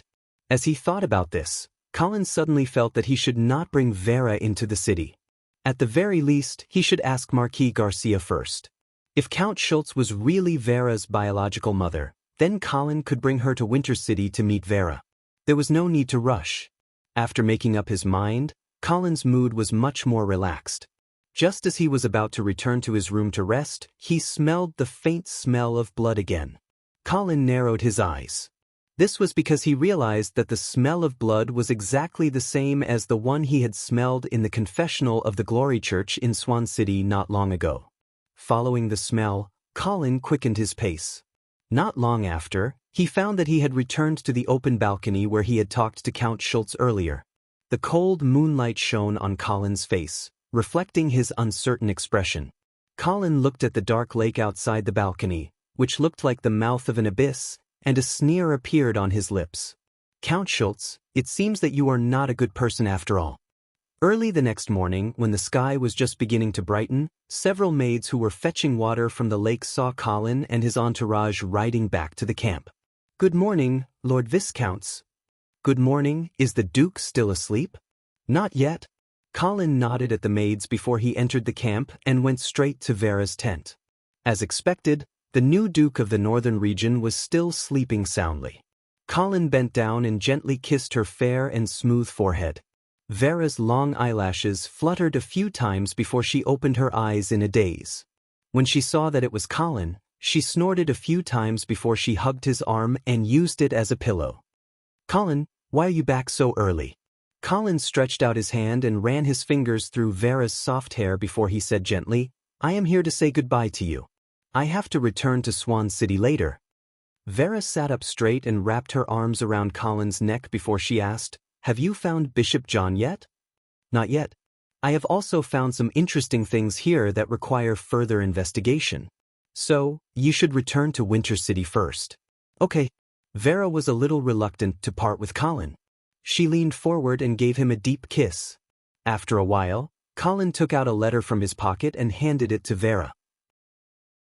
At the same time, he reminded her, when you return to Winter City, help me hand this letter to Marquis Garcia and ask him to reply to me immediately. Do you understand? When Vera saw the serious expression on Colin's face, she stopped being lazy and nodded seriously. I understand. Okay, then I will leave now. Remember to say goodbye to the two little guys for me. Okay, be careful. Outside Swan City, the honor guard of the Schultz family was once again in the most neat formation. They were ready to welcome the guests who were about to arrive. Count Schultz and Lucien stood at the front of the line hand in hand. Both of them had perfect smiles on their faces as they looked at the approaching group from the other side of the river. However, it was not long before the smile on Lucien's face froze. He squinted his eyes and said seriously, No. That's not the carriage of the Dukes of the North. There are too few people. What? Count Schultz looked at the screen and realized that something was wrong. Her heart sank. She kept thinking about what she had done wrong. Soon, Colin arrived at Swan City. He immediately dismounted from his horse and said sincerely, I am so sorry, Count Schultz. The Duke's carriage had already left. I was too late. Count Schultz took a deep breath and tried to suppress the anger and fear in his heart. He tried his best to put on a slightly disappointed look and said, It's okay. It seems that Swan City is destined to be unable to enjoy this glory. Colin carefully observed the expression on Count Schultz's face. Suddenly, he laughed and said, "Count Schultz. You should go to Winter City and meet the Duke in person, Count Schultz." Of course. Count Schultz regained his composure. The elegant Countess appeared again. Colin turned to look at the expressionless Lucien and smiled. "Sir Lucien, why don't we search Swan City again and see if we can find the whereabouts of Bishop John?" Lucien smiled faintly. "My pleasure." Chapter 332. Lucien, who was wearing a full set of silver armor, walked into Swan Castle with heavy footsteps. A squire took over Lucien's helmet and sword, and a pretty maid bowed to Lucien and presented him with a clean wet towel. Lucien wiped his face with the towel and asked, "Where is the lady?" The maid took over the wet towel and answered softly, "The Count is changing his clothes on the second floor." Lucien nodded and walked up the spiral stairs to the second floor. He pushed open a wooden door and saw that Countess Schultz had already changed into a pure black dress. Her beautiful hair was coiled into the most popular upper-class bun style, and a string of sparkling and translucent pearl necklaces hung around her creamy neck. Her delicate and three-dimensional facial features were lightly painted, making her look graceful and luxurious, and her beauty was unparalleled. "You're back." Countess Schultz smiled at her husband and helped him take off his armor. She asked, "What did you get today?" Lucien smiled and shrugged, "What can I find? I just accompanied Viscount Angley to walk around Swan Castle. However, I found that the Viscount's was not perfunctory. He was looking for the bishop's whereabouts very seriously." Countess Schultz smiled faintly and said disapprovingly, "He's looking for a needle in a haystack. What can he find?"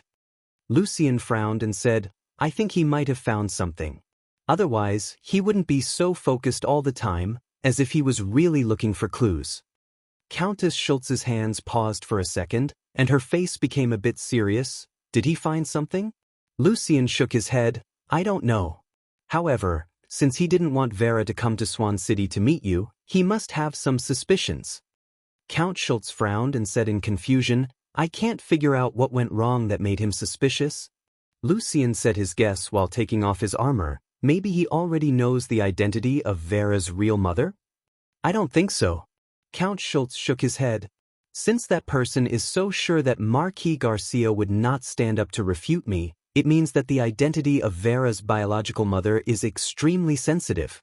It is unlikely that Viscount Angley would know about this secret."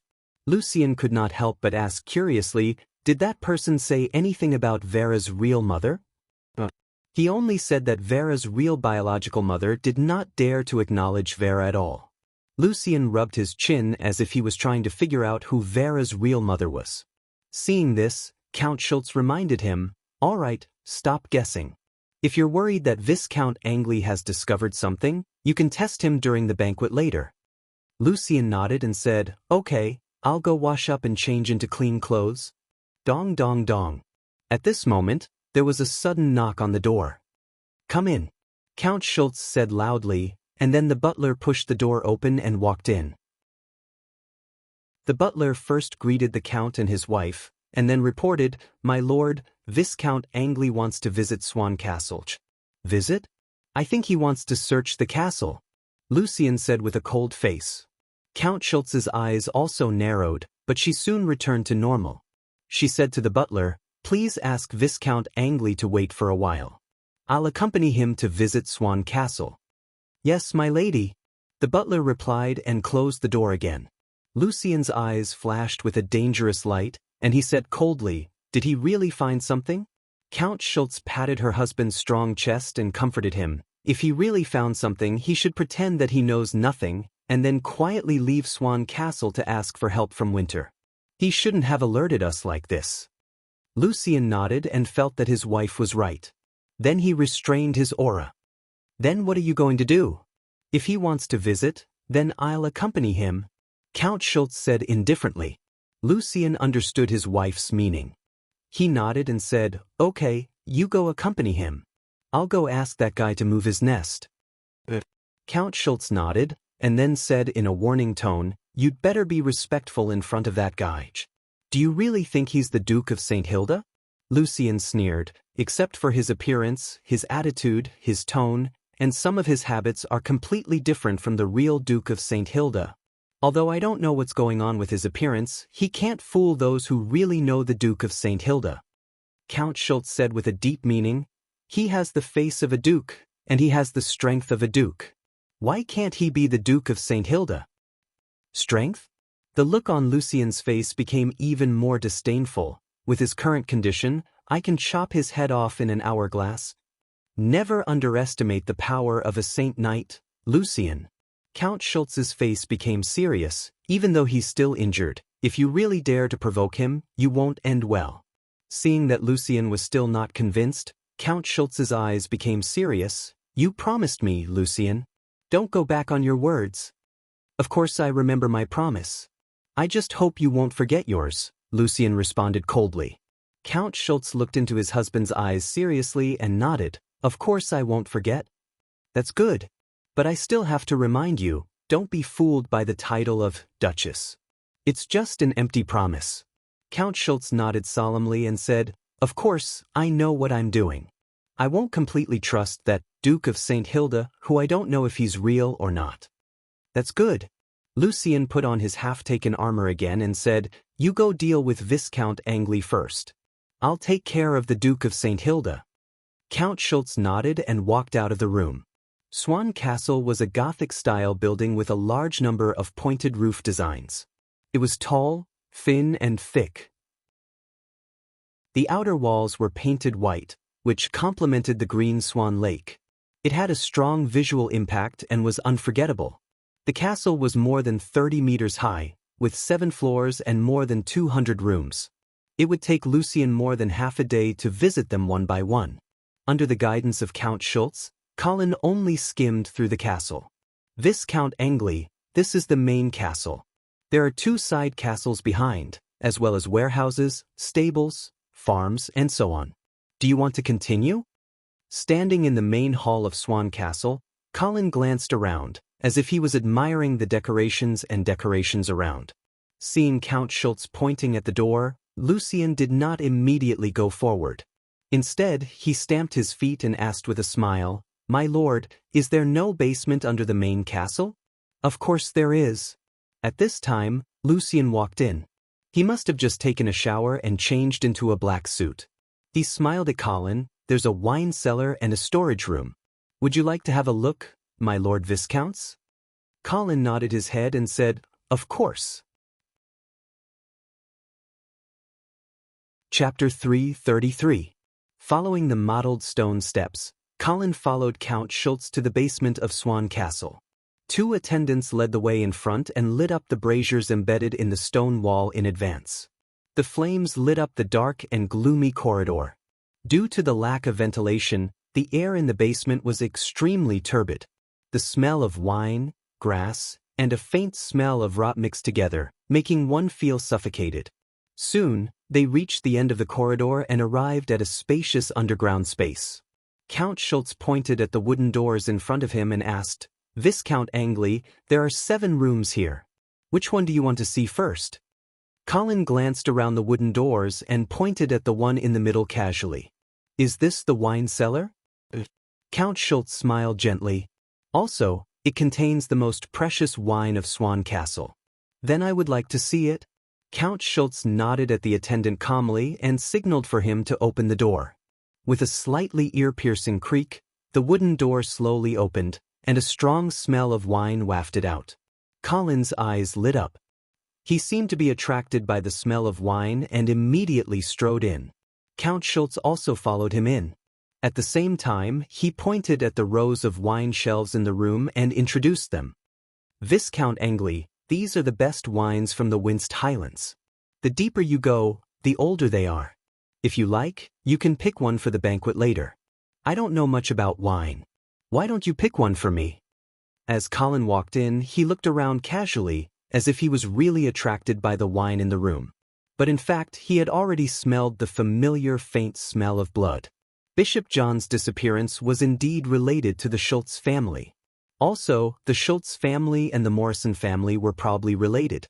He just didn't know why they kidnapped Bishop John.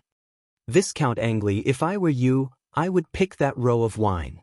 Count Schultz pointed at the wine shelf in the middle of the room and said with a smile. Colin asked curiously, why?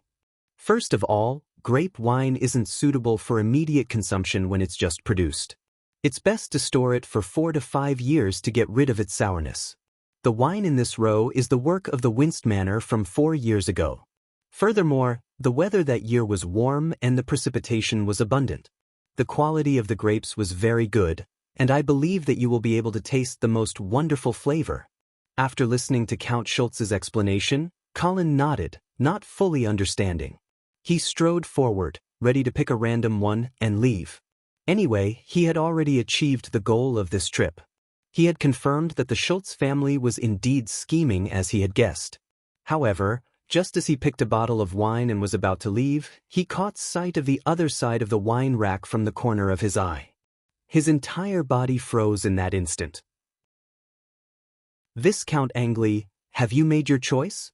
Count Schultz looked at the motionless Colin and asked in confusion. However, Colin was still staring at the wine rack in a daze, as if he did not hear Count Schultz's question. Count Schultz exchanged a glance with Lucien, who was standing next to him. Their eyes were full of confusion, but they still strode forward. Then both of them were stunned. This was because a corpse was lying abruptly behind the row of wine racks. The dead body seemed to have been drained of blood. The face was pale and haggard, but they could still tell that it was Bishop John, who had been missing for many days. Count Schultz's eyes were wide open. He immediately looked at Lucien, as if he was questioning him, "What the hell did you do?" Lucien's eyebrows were tightly knitted, and his eyes were full of confusion and grievance. He really wanted to tell his wife that he had already reminded that guy to move. However, he did not know that the guy had left out the most important thing. It was not a mistake. He did it on purpose. Count Schultz felt a chill running down his spine. He finally understood the sinister intention of the Duke of St. Hilda. Since Vera did not enter the city, Duke of St. Hilda must have realized that his original plan had been seen through. Therefore, he immediately changed his plan and betrayed Count Schultz without any hesitation. Colin had already found the dead body. What should he do now? Count Schultz's mind was in a mess. Countless ideas popped up in his mind, but none of them were reliable. Colin was also dumbfounded at this moment. He did not expect that they would really find Bishop John's dead body in the basement of Swan Castle. When he proposed to visit Swan Castle earlier, he did not intend to find Bishop John at all. He only wanted to confirm whether the Schultz family had anything to do with the disappearance of Bishop John. The only way to confirm this was through the special smell of blood. However, he did not expect that things would turn out like this. He had given the Schultz family so much time to clean up the scene, but they were really stupid enough to leave Bishop John's dead body in the basement. Normally, Colin should be happy that the case of Bishop John's disappearance was solved. However, at this moment, he was not happy at all. Colin was completely locked down by the strong pressure coming from behind him. He knew that the young man was going to kill him. As his mind raced, Colin slowly turned around. He revealed a stiff smile and said, "I'm sorry. Count, I did not expect that the murderer of Bishop John would be so cunning and sinister." Count Schultz looked at Colin with a poker face and asked, "Oh, why do you say that?" "Because he left Bishop John's dead body in the basement of Swan Castle. It's obvious that he wanted to frame the Schultz family. Don't you think he's sinister?" Count Schultz was a bit surprised, but he immediately understood what Colin meant. At this time, Count Schultz was also in a dilemma. He did not know how to deal with Colin. The fact that Bishop John's dead body was in the basement of Swan Castle made it very difficult for the Schultz family to explain to the church. Count Schultz did think of killing Colin, who was the witness, to cover up the case. However, she was also worried that doing so would infuriate the House of St. Hilda. The solution proposed by Colin seemed to work, but she still could not make up her mind. Count Schultz did not know whether such an excuse would work in front of the church, and whether the damn Duke of St. Hilda had any other tricks up his sleeve. Colin looked at Count Schultz, who was silent and whose facial expression was changing constantly, and reminded her carefully, "Count, don't make the wrong decision, and don't fall into the trap of the real murderer. Count Schultz bit her red lips and said in a low voice, Viscount Angley, Bishop John's death has nothing to do with the Schultz family. I believe you. Colin immediately said, if you knew that Bishop John died here, you wouldn't have taken the initiative to bring me here to choose the wine. Count Schultz nodded and let out a long breath. Then she turned around and looked at Lucien, as if she was asking for his opinion. Lucien did not relax. The horrible power coming out of his body was like a big net, covering Colin in it. It seemed that if anything went wrong, a thunderous strike would fall on his head. Seeing this, Colin's heart sank. When he was about to explain again, a servant's voice came from outside the cellar. My lord, the city defense sent a message saying that the Archbishop of the Northern Frontier, Lady Ajani, has just arrived in Swan City. Ajani? The atmosphere in the cellar changed again. Chapter 334. In the dark basement, the atmosphere was heavy. Count Schultz had left in a hurry, presumably to welcome the arrival of Archbishop Ajani. So only Colin and Lucien were left here, facing each other. Mr. Lucien, are you going to kill me? Colin suddenly asked with a smile. Lucien did not answer. He just stared at Colin with his sharp eyes. Facing the terrifying pressure of a sixth-rank warrior, Colin was like a small boat in a stormy sea, which could capsize at any time. You don't dare to kill me, Colin said with a smile. I'm not a nobody. I'm the Viscounts of the Empire, the guardian of the Northern Frontier, and the husband of the Duke of St. Hilda. Hee, can your Schultz family bear the consequences of killing me? Lucien still did not say anything, but Colin caught a trace of doubt in his eyes. Colin knew what was going on. He tried to persuade Lucien again. I believe the Schultz family has its own difficulties. Why don't you tell me the truth? You don't have to worry that I'll blame the Schultz family for this. You have to believe that I've always been very tolerant of the lords of the Northern Frontier. Think about the Oman family and the Dawson family. They've made huge mistakes before, but they're still fine now. Lucien was still unmoved. Colin shrugged and said helplessly, You don't dare to kill me, but you don't want to let me go either. Mr. Lucien, you're not going to watch me like this for the rest of my life, are you? Why not? Lucien finally answered. Colin smiled faintly and joked, Okay, then you can accompany me in this dark basement for the rest of your life. With so much good wine here, I think the rest of my life won't be too boring. Lucien's face darkened, as if he had finally made up his mind. He said fiercely, I'm sorry, Viscount Angley. You'll have to suffer for a while. Following his words, Colin immediately felt that the atmosphere in the cellar had changed. If it was a storm before, now it was a complete mess. Wait, listen. Before Colin could finish speaking, he saw the shadow of a fist rapidly enlarging in front of him. An irresistible force, accompanied by a violent whistling sound, fiercely attacked his chest. The surrounding air also became stagnant. Colin felt as though he was trapped in a huge net. Every movement required a great deal of effort. Unable to dodge, he could only use his hands to protect his chest. Rumble! Bursting holy light and surging combat aura suddenly exploded between the two of them. Circles of ripples spread out, shaking the entire wine cellar. All of the wine exploded in an instant, and the overflowing wine aroma filled the small space. Amidst the heart-palpitating sound of bones breaking, Colin only felt a sharp pain coming from his hands. He couldn't help but let out a blood-curdling scream. His entire body was violently sent flying by the shockwave, crashing into the wall on the side. Lucien immediately caught up with Colin. Gathering the horrifying power in both of his fists, he once again bombarded Colin's legs. After another series of bone-cracking sounds, Colin completely collapsed on the ground, sweating profusely and gasping for breath. However, he didn't look too panicked. Instead, he twitched the corner of his mouth, revealing a mocking smile, and said with difficulty, Hee, if you really have the guts, just kill me right now. Make you wish you were dead. Looking at Colin's broken limbs, Lucien seemed to finally be relieved. He said lightly, Lord Viscounts, please be patient and stay here for a while.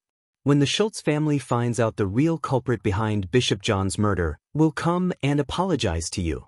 After saying this, Lucien no longer cared about Colin, turned around, and strode away. Out of the cellar, Lucien glanced at the two guards outside the door and said, "Guard this place well.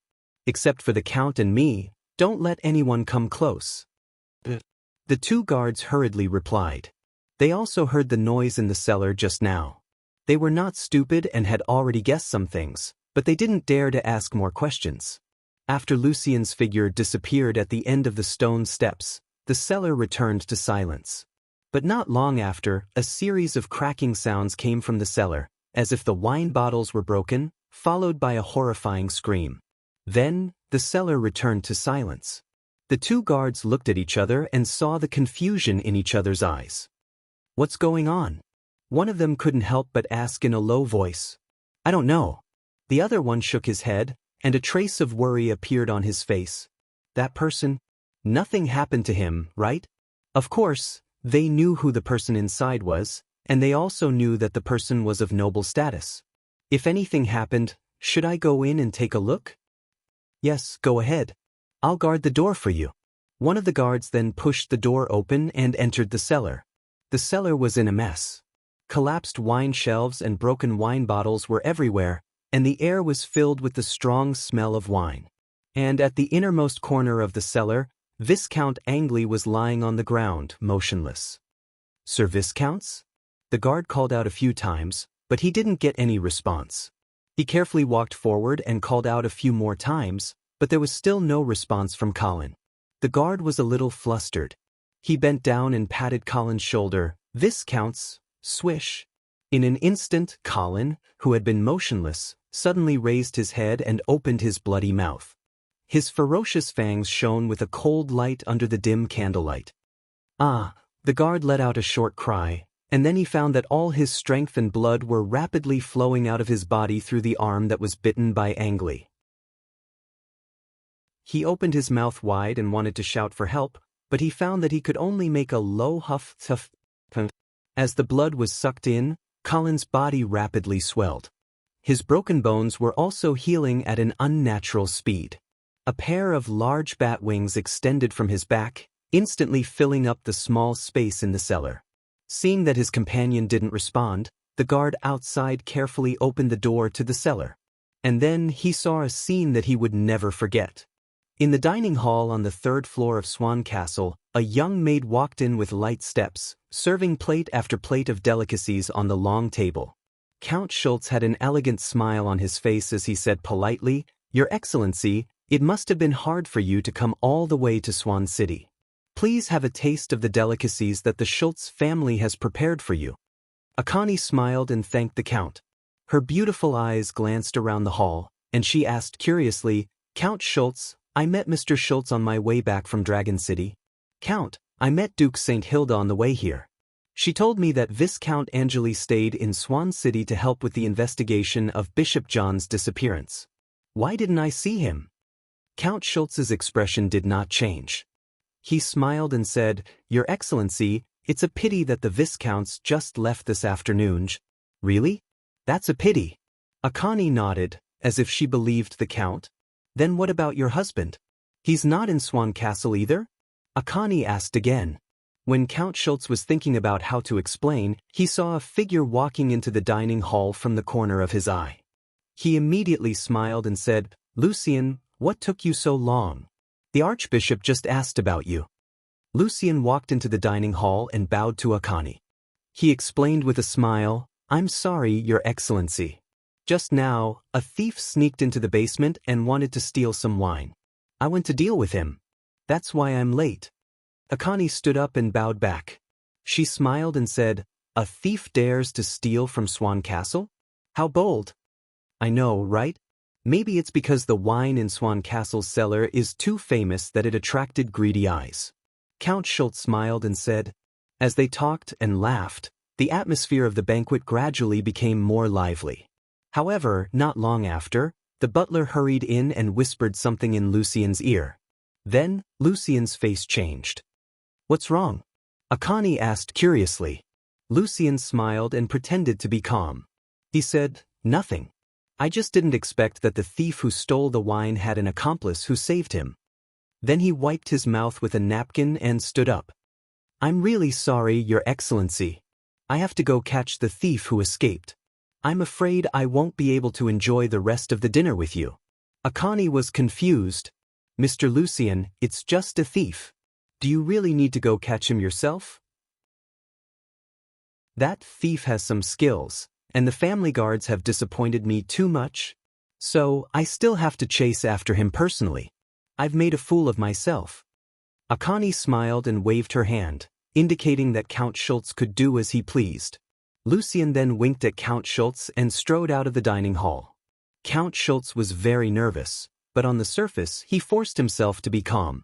He tried to say in a relaxed tone, Your Excellency, don't worry about Lucien. Your Grace, you don't have to worry about Lucien.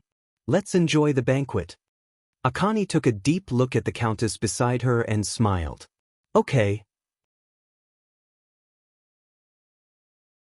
Chapter 335. When Lucien returned to the basement, the first thing he saw was a pile of dead bodies. The bodies of the guards of the Schultz family.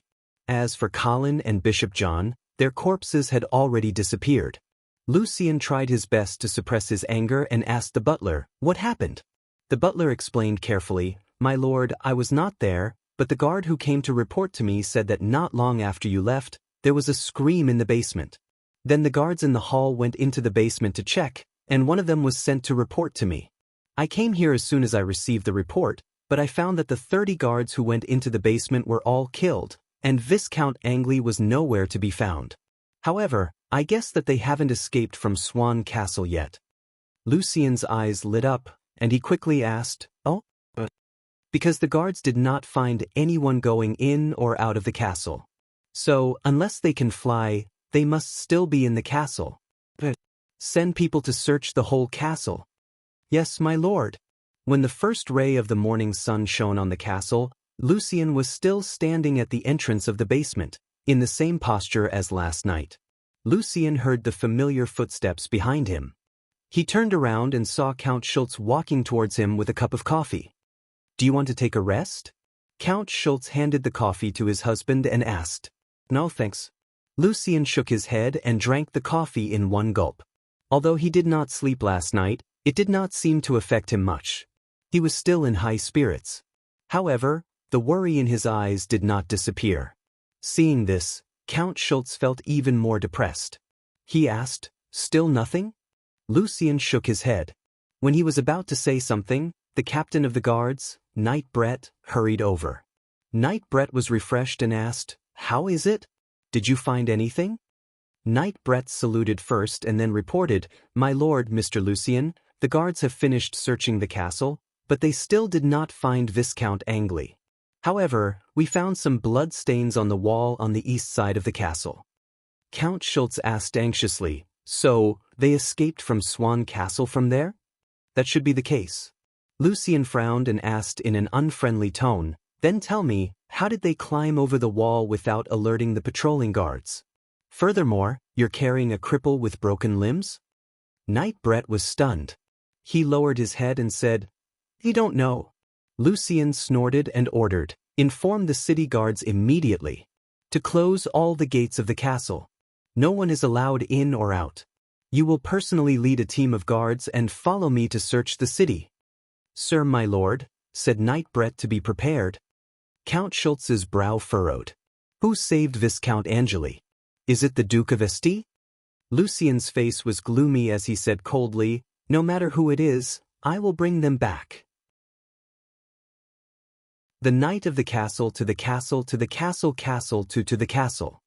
The hazy moonlight shone through the window and filled the room. Countess Schultz had just finished bathing. Her hair was still slightly damp. She was wearing white silk pajamas and sitting in front of the dressing table. Looking at herself in the mirror, the Countess suddenly sighed. Her beautiful face was filled with unconcealable worry. It had been 3 days since Colin escaped from the basement. Over the past 3 days, Lucien had personally led a team to turn Swan City upside down, but they still could not find Colin's whereabouts. This morning, Lucien was certain that Colin had escaped from Swan City, so he led 3,000 men to chase after him. In the evening, a messenger came back with good news. Lucien had found traces of Colin, and it would not be long before they were captured. Logically speaking, such good news should have made Count Schultz feel at ease. However, after receiving this news, the Countess had an ominous premonition. After thinking in front of the mirror for a long time, Countess Schultz shouted to the door, "Mary?" She waited for a while, but there was no response from the maid who was supposed to be guarding the door. Countess Schultz frowned and was about to stand up to check, but at this time, a gust of wind suddenly rushed in through the open window. Whoosh! The candle was blown out, and the whole room was shrouded in darkness. Countess Schultz's heart skipped a beat. When she was about to shout, she found that the back of her neck was tightly gripped by a big hand. "Don't make a sound, Countess." Hearing the familiar voice behind her, Countess Schultz's heart almost jumped out of her throat. She tried to keep calm and forced a smile. "Viscount Angley, where have you been? We've been worried about you for a long time." Colin turned around and stood in front of Countess Schultz.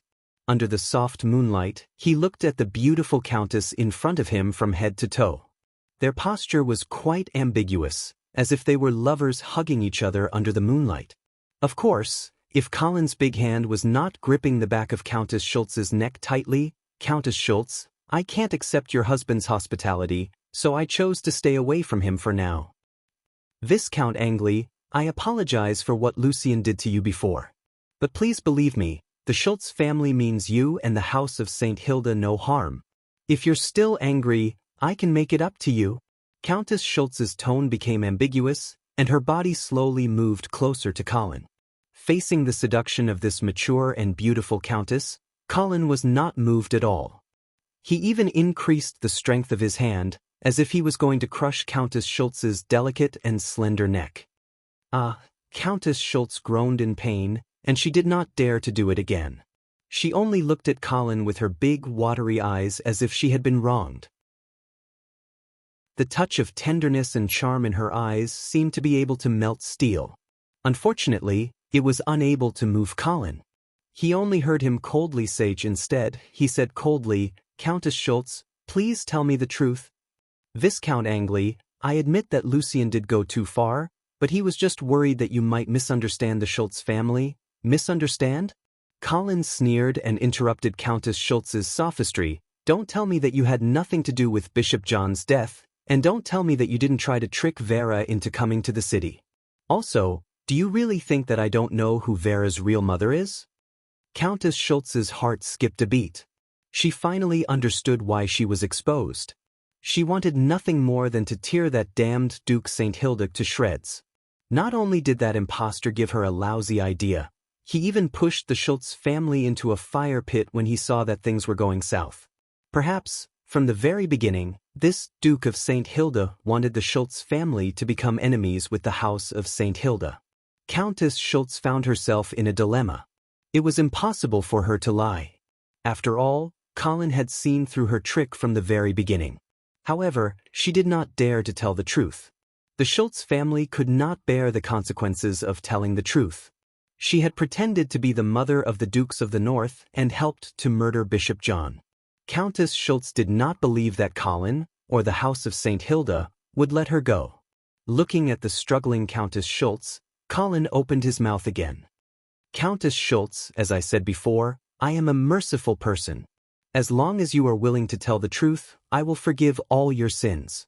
So, I'll give you one more chance. If you dare to lie again, then don't blame me for being ruthless." Countess Schultz's expression changed rapidly. After a long time, she sighed and said, "Viscount Angley, please believe me. Bishop John's death has nothing to do with the Schultz family. You must not be fooled by such a clumsy method.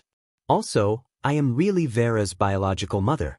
I even dared to confront Marquis Garcia face to face." Sigh.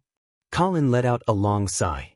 It seemed that he had completely lost his trust in the Countess. He said coldly, "Ask for forgiveness for the sins you have committed." After saying that, he stabbed a dagger into Countess Schultz's heart. Woo! Before Countess Schultz could cry out in pain, Colin covered her throat. Her eyes were filled with disbelief. Obviously, she did not expect that Colin would actually dare to kill her. After all, she was the Countess of the Northern Frontier. She was also the wife of a Sixth-Order warrior. Was Colin not afraid of revenge? After the intense pain, Countess Schultz felt a surge of powerlessness. She could only feel the light in front of her fading little by little. She opened her mouth as if she wanted to leave something behind for the world, but no sound came out. Before she completely lost consciousness, Countess Schultz felt as if her neck had been bitten. Chapter 336. Countess Schultz felt like she had just had a long dream. In her dream, she saw the God of Light. The God of Light touched her forehead gently, as if he had said something. However, Countess Schultz found that she could not hear the God of Light clearly. It was as if something had cut off the connection between her and the God of Light, preventing them from communicating. Opening her eyes, Countess Schultz found that she was still in her bedroom in Swan Castle. With the help of the dim moonlight shining through the window, she could clearly see Colin sitting in a chair in front of her, calmly looking at her. Countess Schultz felt that she should have felt fear, but in fact, Colin seemed to be shrouded in a layer of holy light at this moment. In a trance, the image of the God of Light that she had seen in her dream overlapped with the face of the young Viscounts in front of her. This discovery made Countess Schultz inexplicably horrified, but a deep reverence and admiration rooted in the depths of her blood uncontrollably welled up in her heart, making Countess Schultz only want to worship Colin. "What happened to me?" Countess Schultz's eyes were hazy, and she asked in a dreamy tone. Colin sat upright on the chair, looking down at Countess Schultz, who had collapsed on the ground, and said indifferently, "You just died. You've just died, but I've forgiven you, so I've granted you rebirth." Rebirth? Countess Schultz's face was filled with disbelief, but when she lowered her head, she saw the dagger that was still inserted in her heart. "Pull it out yourself." Colin's indifferent voice sounded again. Countess Schultz's hands trembled as she grasped the handle of the dagger. Her heart was filled with fear, but she did not hesitate to follow Colin's orders. The dagger was pulled out. Countess Schultz cried out in pain, but she did not see the blood splattering everywhere as she had expected. Moreover, she even felt that this wound that should have been fatal did not exist at all. "From now on, you will be bathed in the grace of the God of Light, and you will not die so easily." Colin opened his mouth again and tried to trick him. Perhaps even Pope Gregory himself might not be able to do a better job than him. The fear on Countess Schultz's face was gradually replaced by devotion. She prostrated herself on the ground and said, "Praise the Lord." Raising his head again, Count Schultz looked at Colin with eyes full of reverence. "Are you God's chosen one?" he asked. Colin nodded and said, "Yes, but you should keep my identity to yourself. You are not allowed to tell anyone else." "I understand." Count Schultz nodded. After experiencing the miracles that happened to him, Count Schultz had unreserved trust in Colin. Colin carefully observed every tiny change of Count Schultz. He wanted to see if transforming into a blood descendant could really turn an enemy into a friend. After all, the blood descendants had self-awareness. That was why Colin had been very careful to avoid converting them into enemies. He was worried that the blood descendants would show respect on the surface but betray him behind his back. Now, it seemed like Count Schultz had been brainwashed. He no longer had any hostility towards Colin. However, Colin could not make a conclusion yet. He still needed to verify it further. "Tell me, what's going on with Bishop John? Who asked you to pretend to be Vera's biological mother?" Faced with the same question again, Count Schultz decisively did not quibble anymore. Instead, he answered honestly. He said honestly, "It all started 10 days ago. At that time, a man who looked exactly like the previous Duke of St. Hilda suddenly came to me." "The Duke of St. Hilda?" Colin's heart skipped a beat. He could not help but exclaim in surprise. Yes. Although he looked exactly like the previous Duke, there was a big difference in his tone and demeanor. Of course, I could tell. It was only because this man also had the strength of a paladin that I did not dare to resist. I could only follow his orders. This man must have been injured, so he asked us to help him catch Bishop John and heal him. Also, he knew a lot of secrets about the House of St. Hilda, including Vera's background. That was why he asked me to pretend to be Vera's biological mother. He said that there was no need to worry about me being exposed, because Vera's real mother did not even dare to acknowledge her as her daughter. Hearing Count Schultz's story, Colin frowned and asked, "What happened after that? How did Bishop John's body end up in the basement of Swan Castle?" When we saw John's body, Lucien and I were also quite shocked. I asked Lucien to warn that man, and he also knew that you were going to search the whole castle. I thought that he would hide somewhere else for the time being, but who would have thought that he would betray you all? Colin immediately understood. Count Schultz nodded, yes. I think he saw that the Duke did not enter Swan City, and he felt that the Schultz family had lost its value. So he decided to provoke the conflict between us and the House of St. Hilda. Colin thought for a while and asked again, "Do you have any contact with the Morrison family?" The Morrison family? Count Schultz was a bit surprised that Colin would suddenly mention this family. He paused for a second and then shook his head. "We've never been close to the Morrison family, and we haven't had any contact with them recently." Colin was very cautious about Count Schultz's frankness. He could not check the consciousness of his bloodkin, so he did not know whether she was lying or not.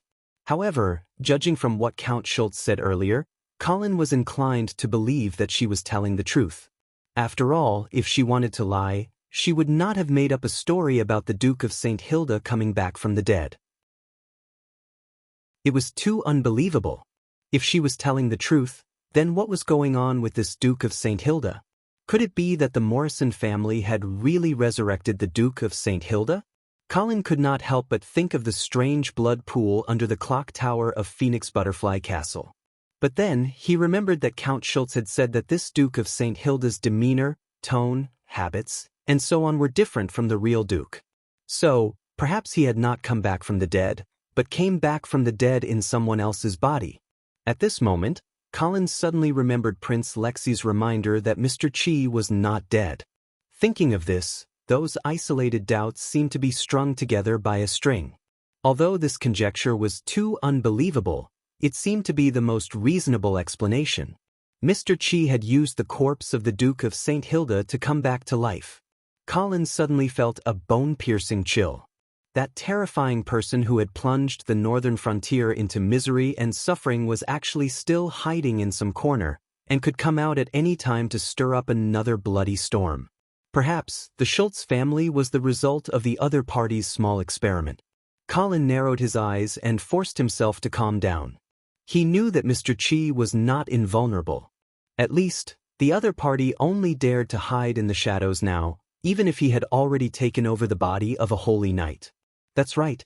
Although he had successfully come back from the dead in someone else's body, the Duke of St. Hilda had suffered heavy injuries before his death. No wonder he wanted to kidnap Bishop John. He probably wanted Bishop John to treat his injuries. Colin immediately became alert. He had to inform the church of this matter. If Mr. Chi wanted to recover from his injuries, he would definitely kidnap more high-ranking priests of the church. In addition, he also thought of Prince Lexi. Wasn't this person tracking Mr. Chi all over the world? If he revealed this information to him, presumably this holy knight of the San Lorenzo family would be willing to help the northern frontier get rid of this evil. Thinking of this, Colin finally let out a sigh of relief. His gaze once again returned to Count Schultz. The Countess, who had been preparing to sleep, was now wearing a simple corset dress. She did not have any jewelry on her, but the dress was well tailored, vividly outlining her exquisite curves. The semicircular neckline revealed her delicate collarbone and snow-white skin. Coupled with her current submissive posture, it accentuated her mature, beautiful, and seductive charm. Colin forcibly retracted his gaze, suppressing the restlessness in his heart. Colin still needed to give this blood descendant, who had been transformed from an enemy, a final test. He really wanted to know if this blood descendant would betray him. "Count Schultz, next, I need you to do this."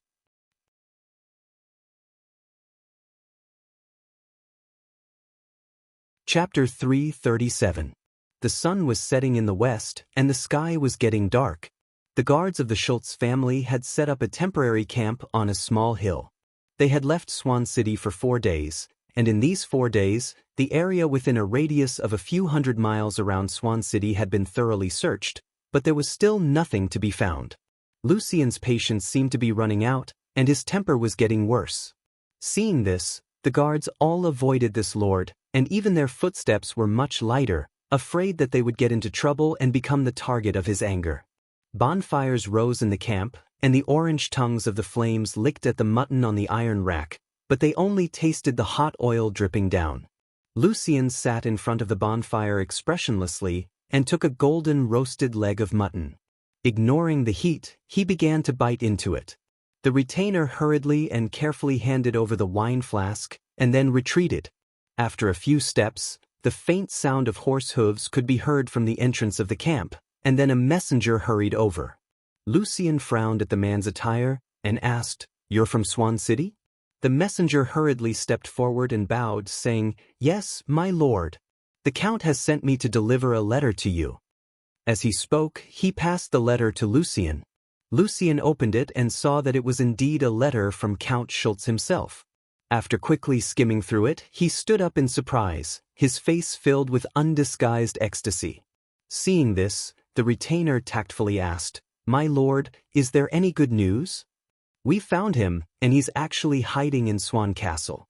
"Ah, my initial guess was right, I was almost fooled," Lucien said excitedly. "Congratulations, my lord.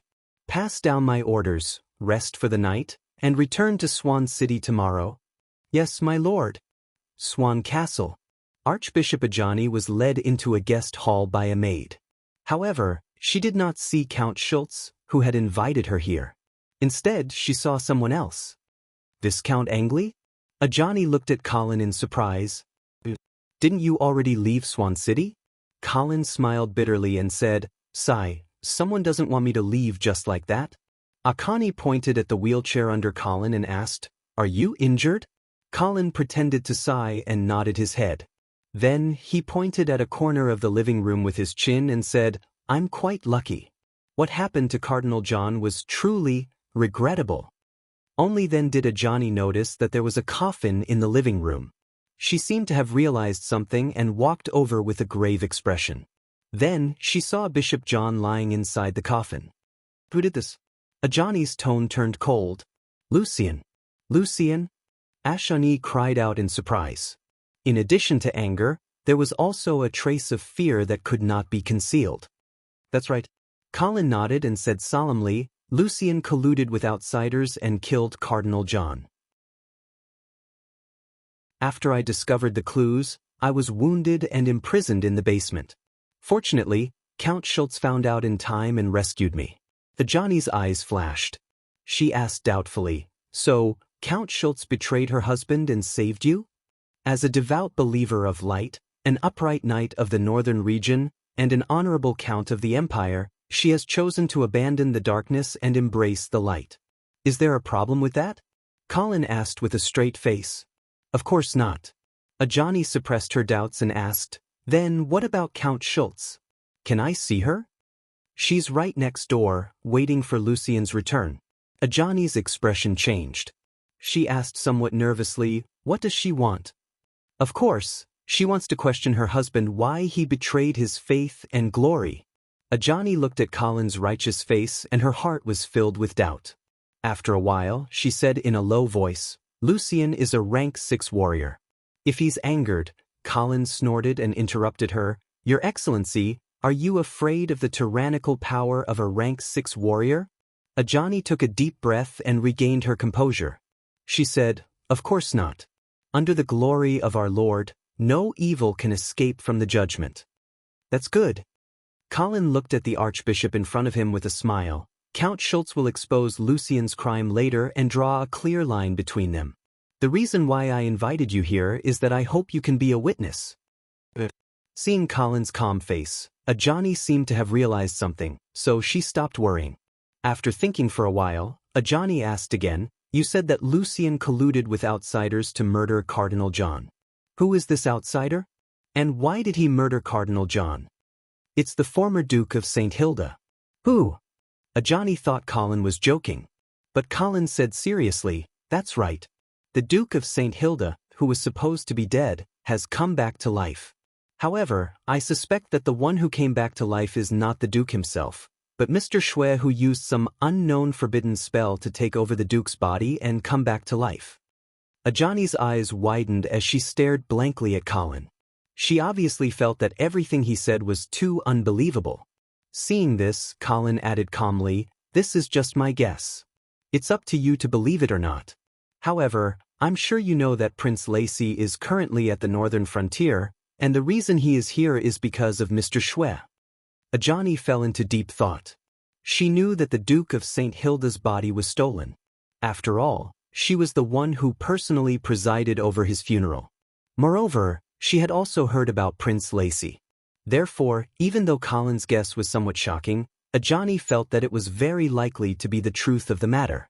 Thinking of this, her expression became extremely serious. She said in a low voice, "If Mr. Shui has really taken over the body of a holy knight, then this matter is far more terrifying than you can imagine. I have to report this to His Holiness the Pope immediately." That's right. In order to treat the injuries on the Duke of St. Hilda's body, Mr. Shui will definitely continue to kidnap high-ranking priests of the church. You have to be prepared. Not only that, if Mr. Shui really has a perfect body of a holy knight, then no one will be able to control him. Colin's expression changed. He asked why. Ajani hesitated for a moment, then said vaguely, "The mages of mages are too powerful. The power of a mage's forbidden spell is too terrifying. The only thing that can restrict them now is that their bodies can't withstand the backlash of the forbidden spell. However, if Mr. Shui has a perfect body of a holy knight, then he may not have to worry about the backlash of the forbidden spell." Colin's heart skipped a beat. He said in shock, "Could it be that the body of a holy knight can withstand the backlash of the forbidden spell? At least it won't be as weak as a mortal's body. Even if there is some damage, it can be repaired." If Mr. Shui used the sacrificial method in Fallen Eagle City to share some of the backlash, I'm afraid that he will no longer be able to be restricted. A holy mage who could cast forbidden spells without any fear. Just the thought of it was terrifying. The atmosphere became extremely heavy for a moment. Just as the two of them were deep in thought, footsteps came from the room next door. Colin and Ajani immediately looked at each other, silently exchanging their thoughts. "Lucian is back. You're tuning in to the Passion Pages YouTube channel.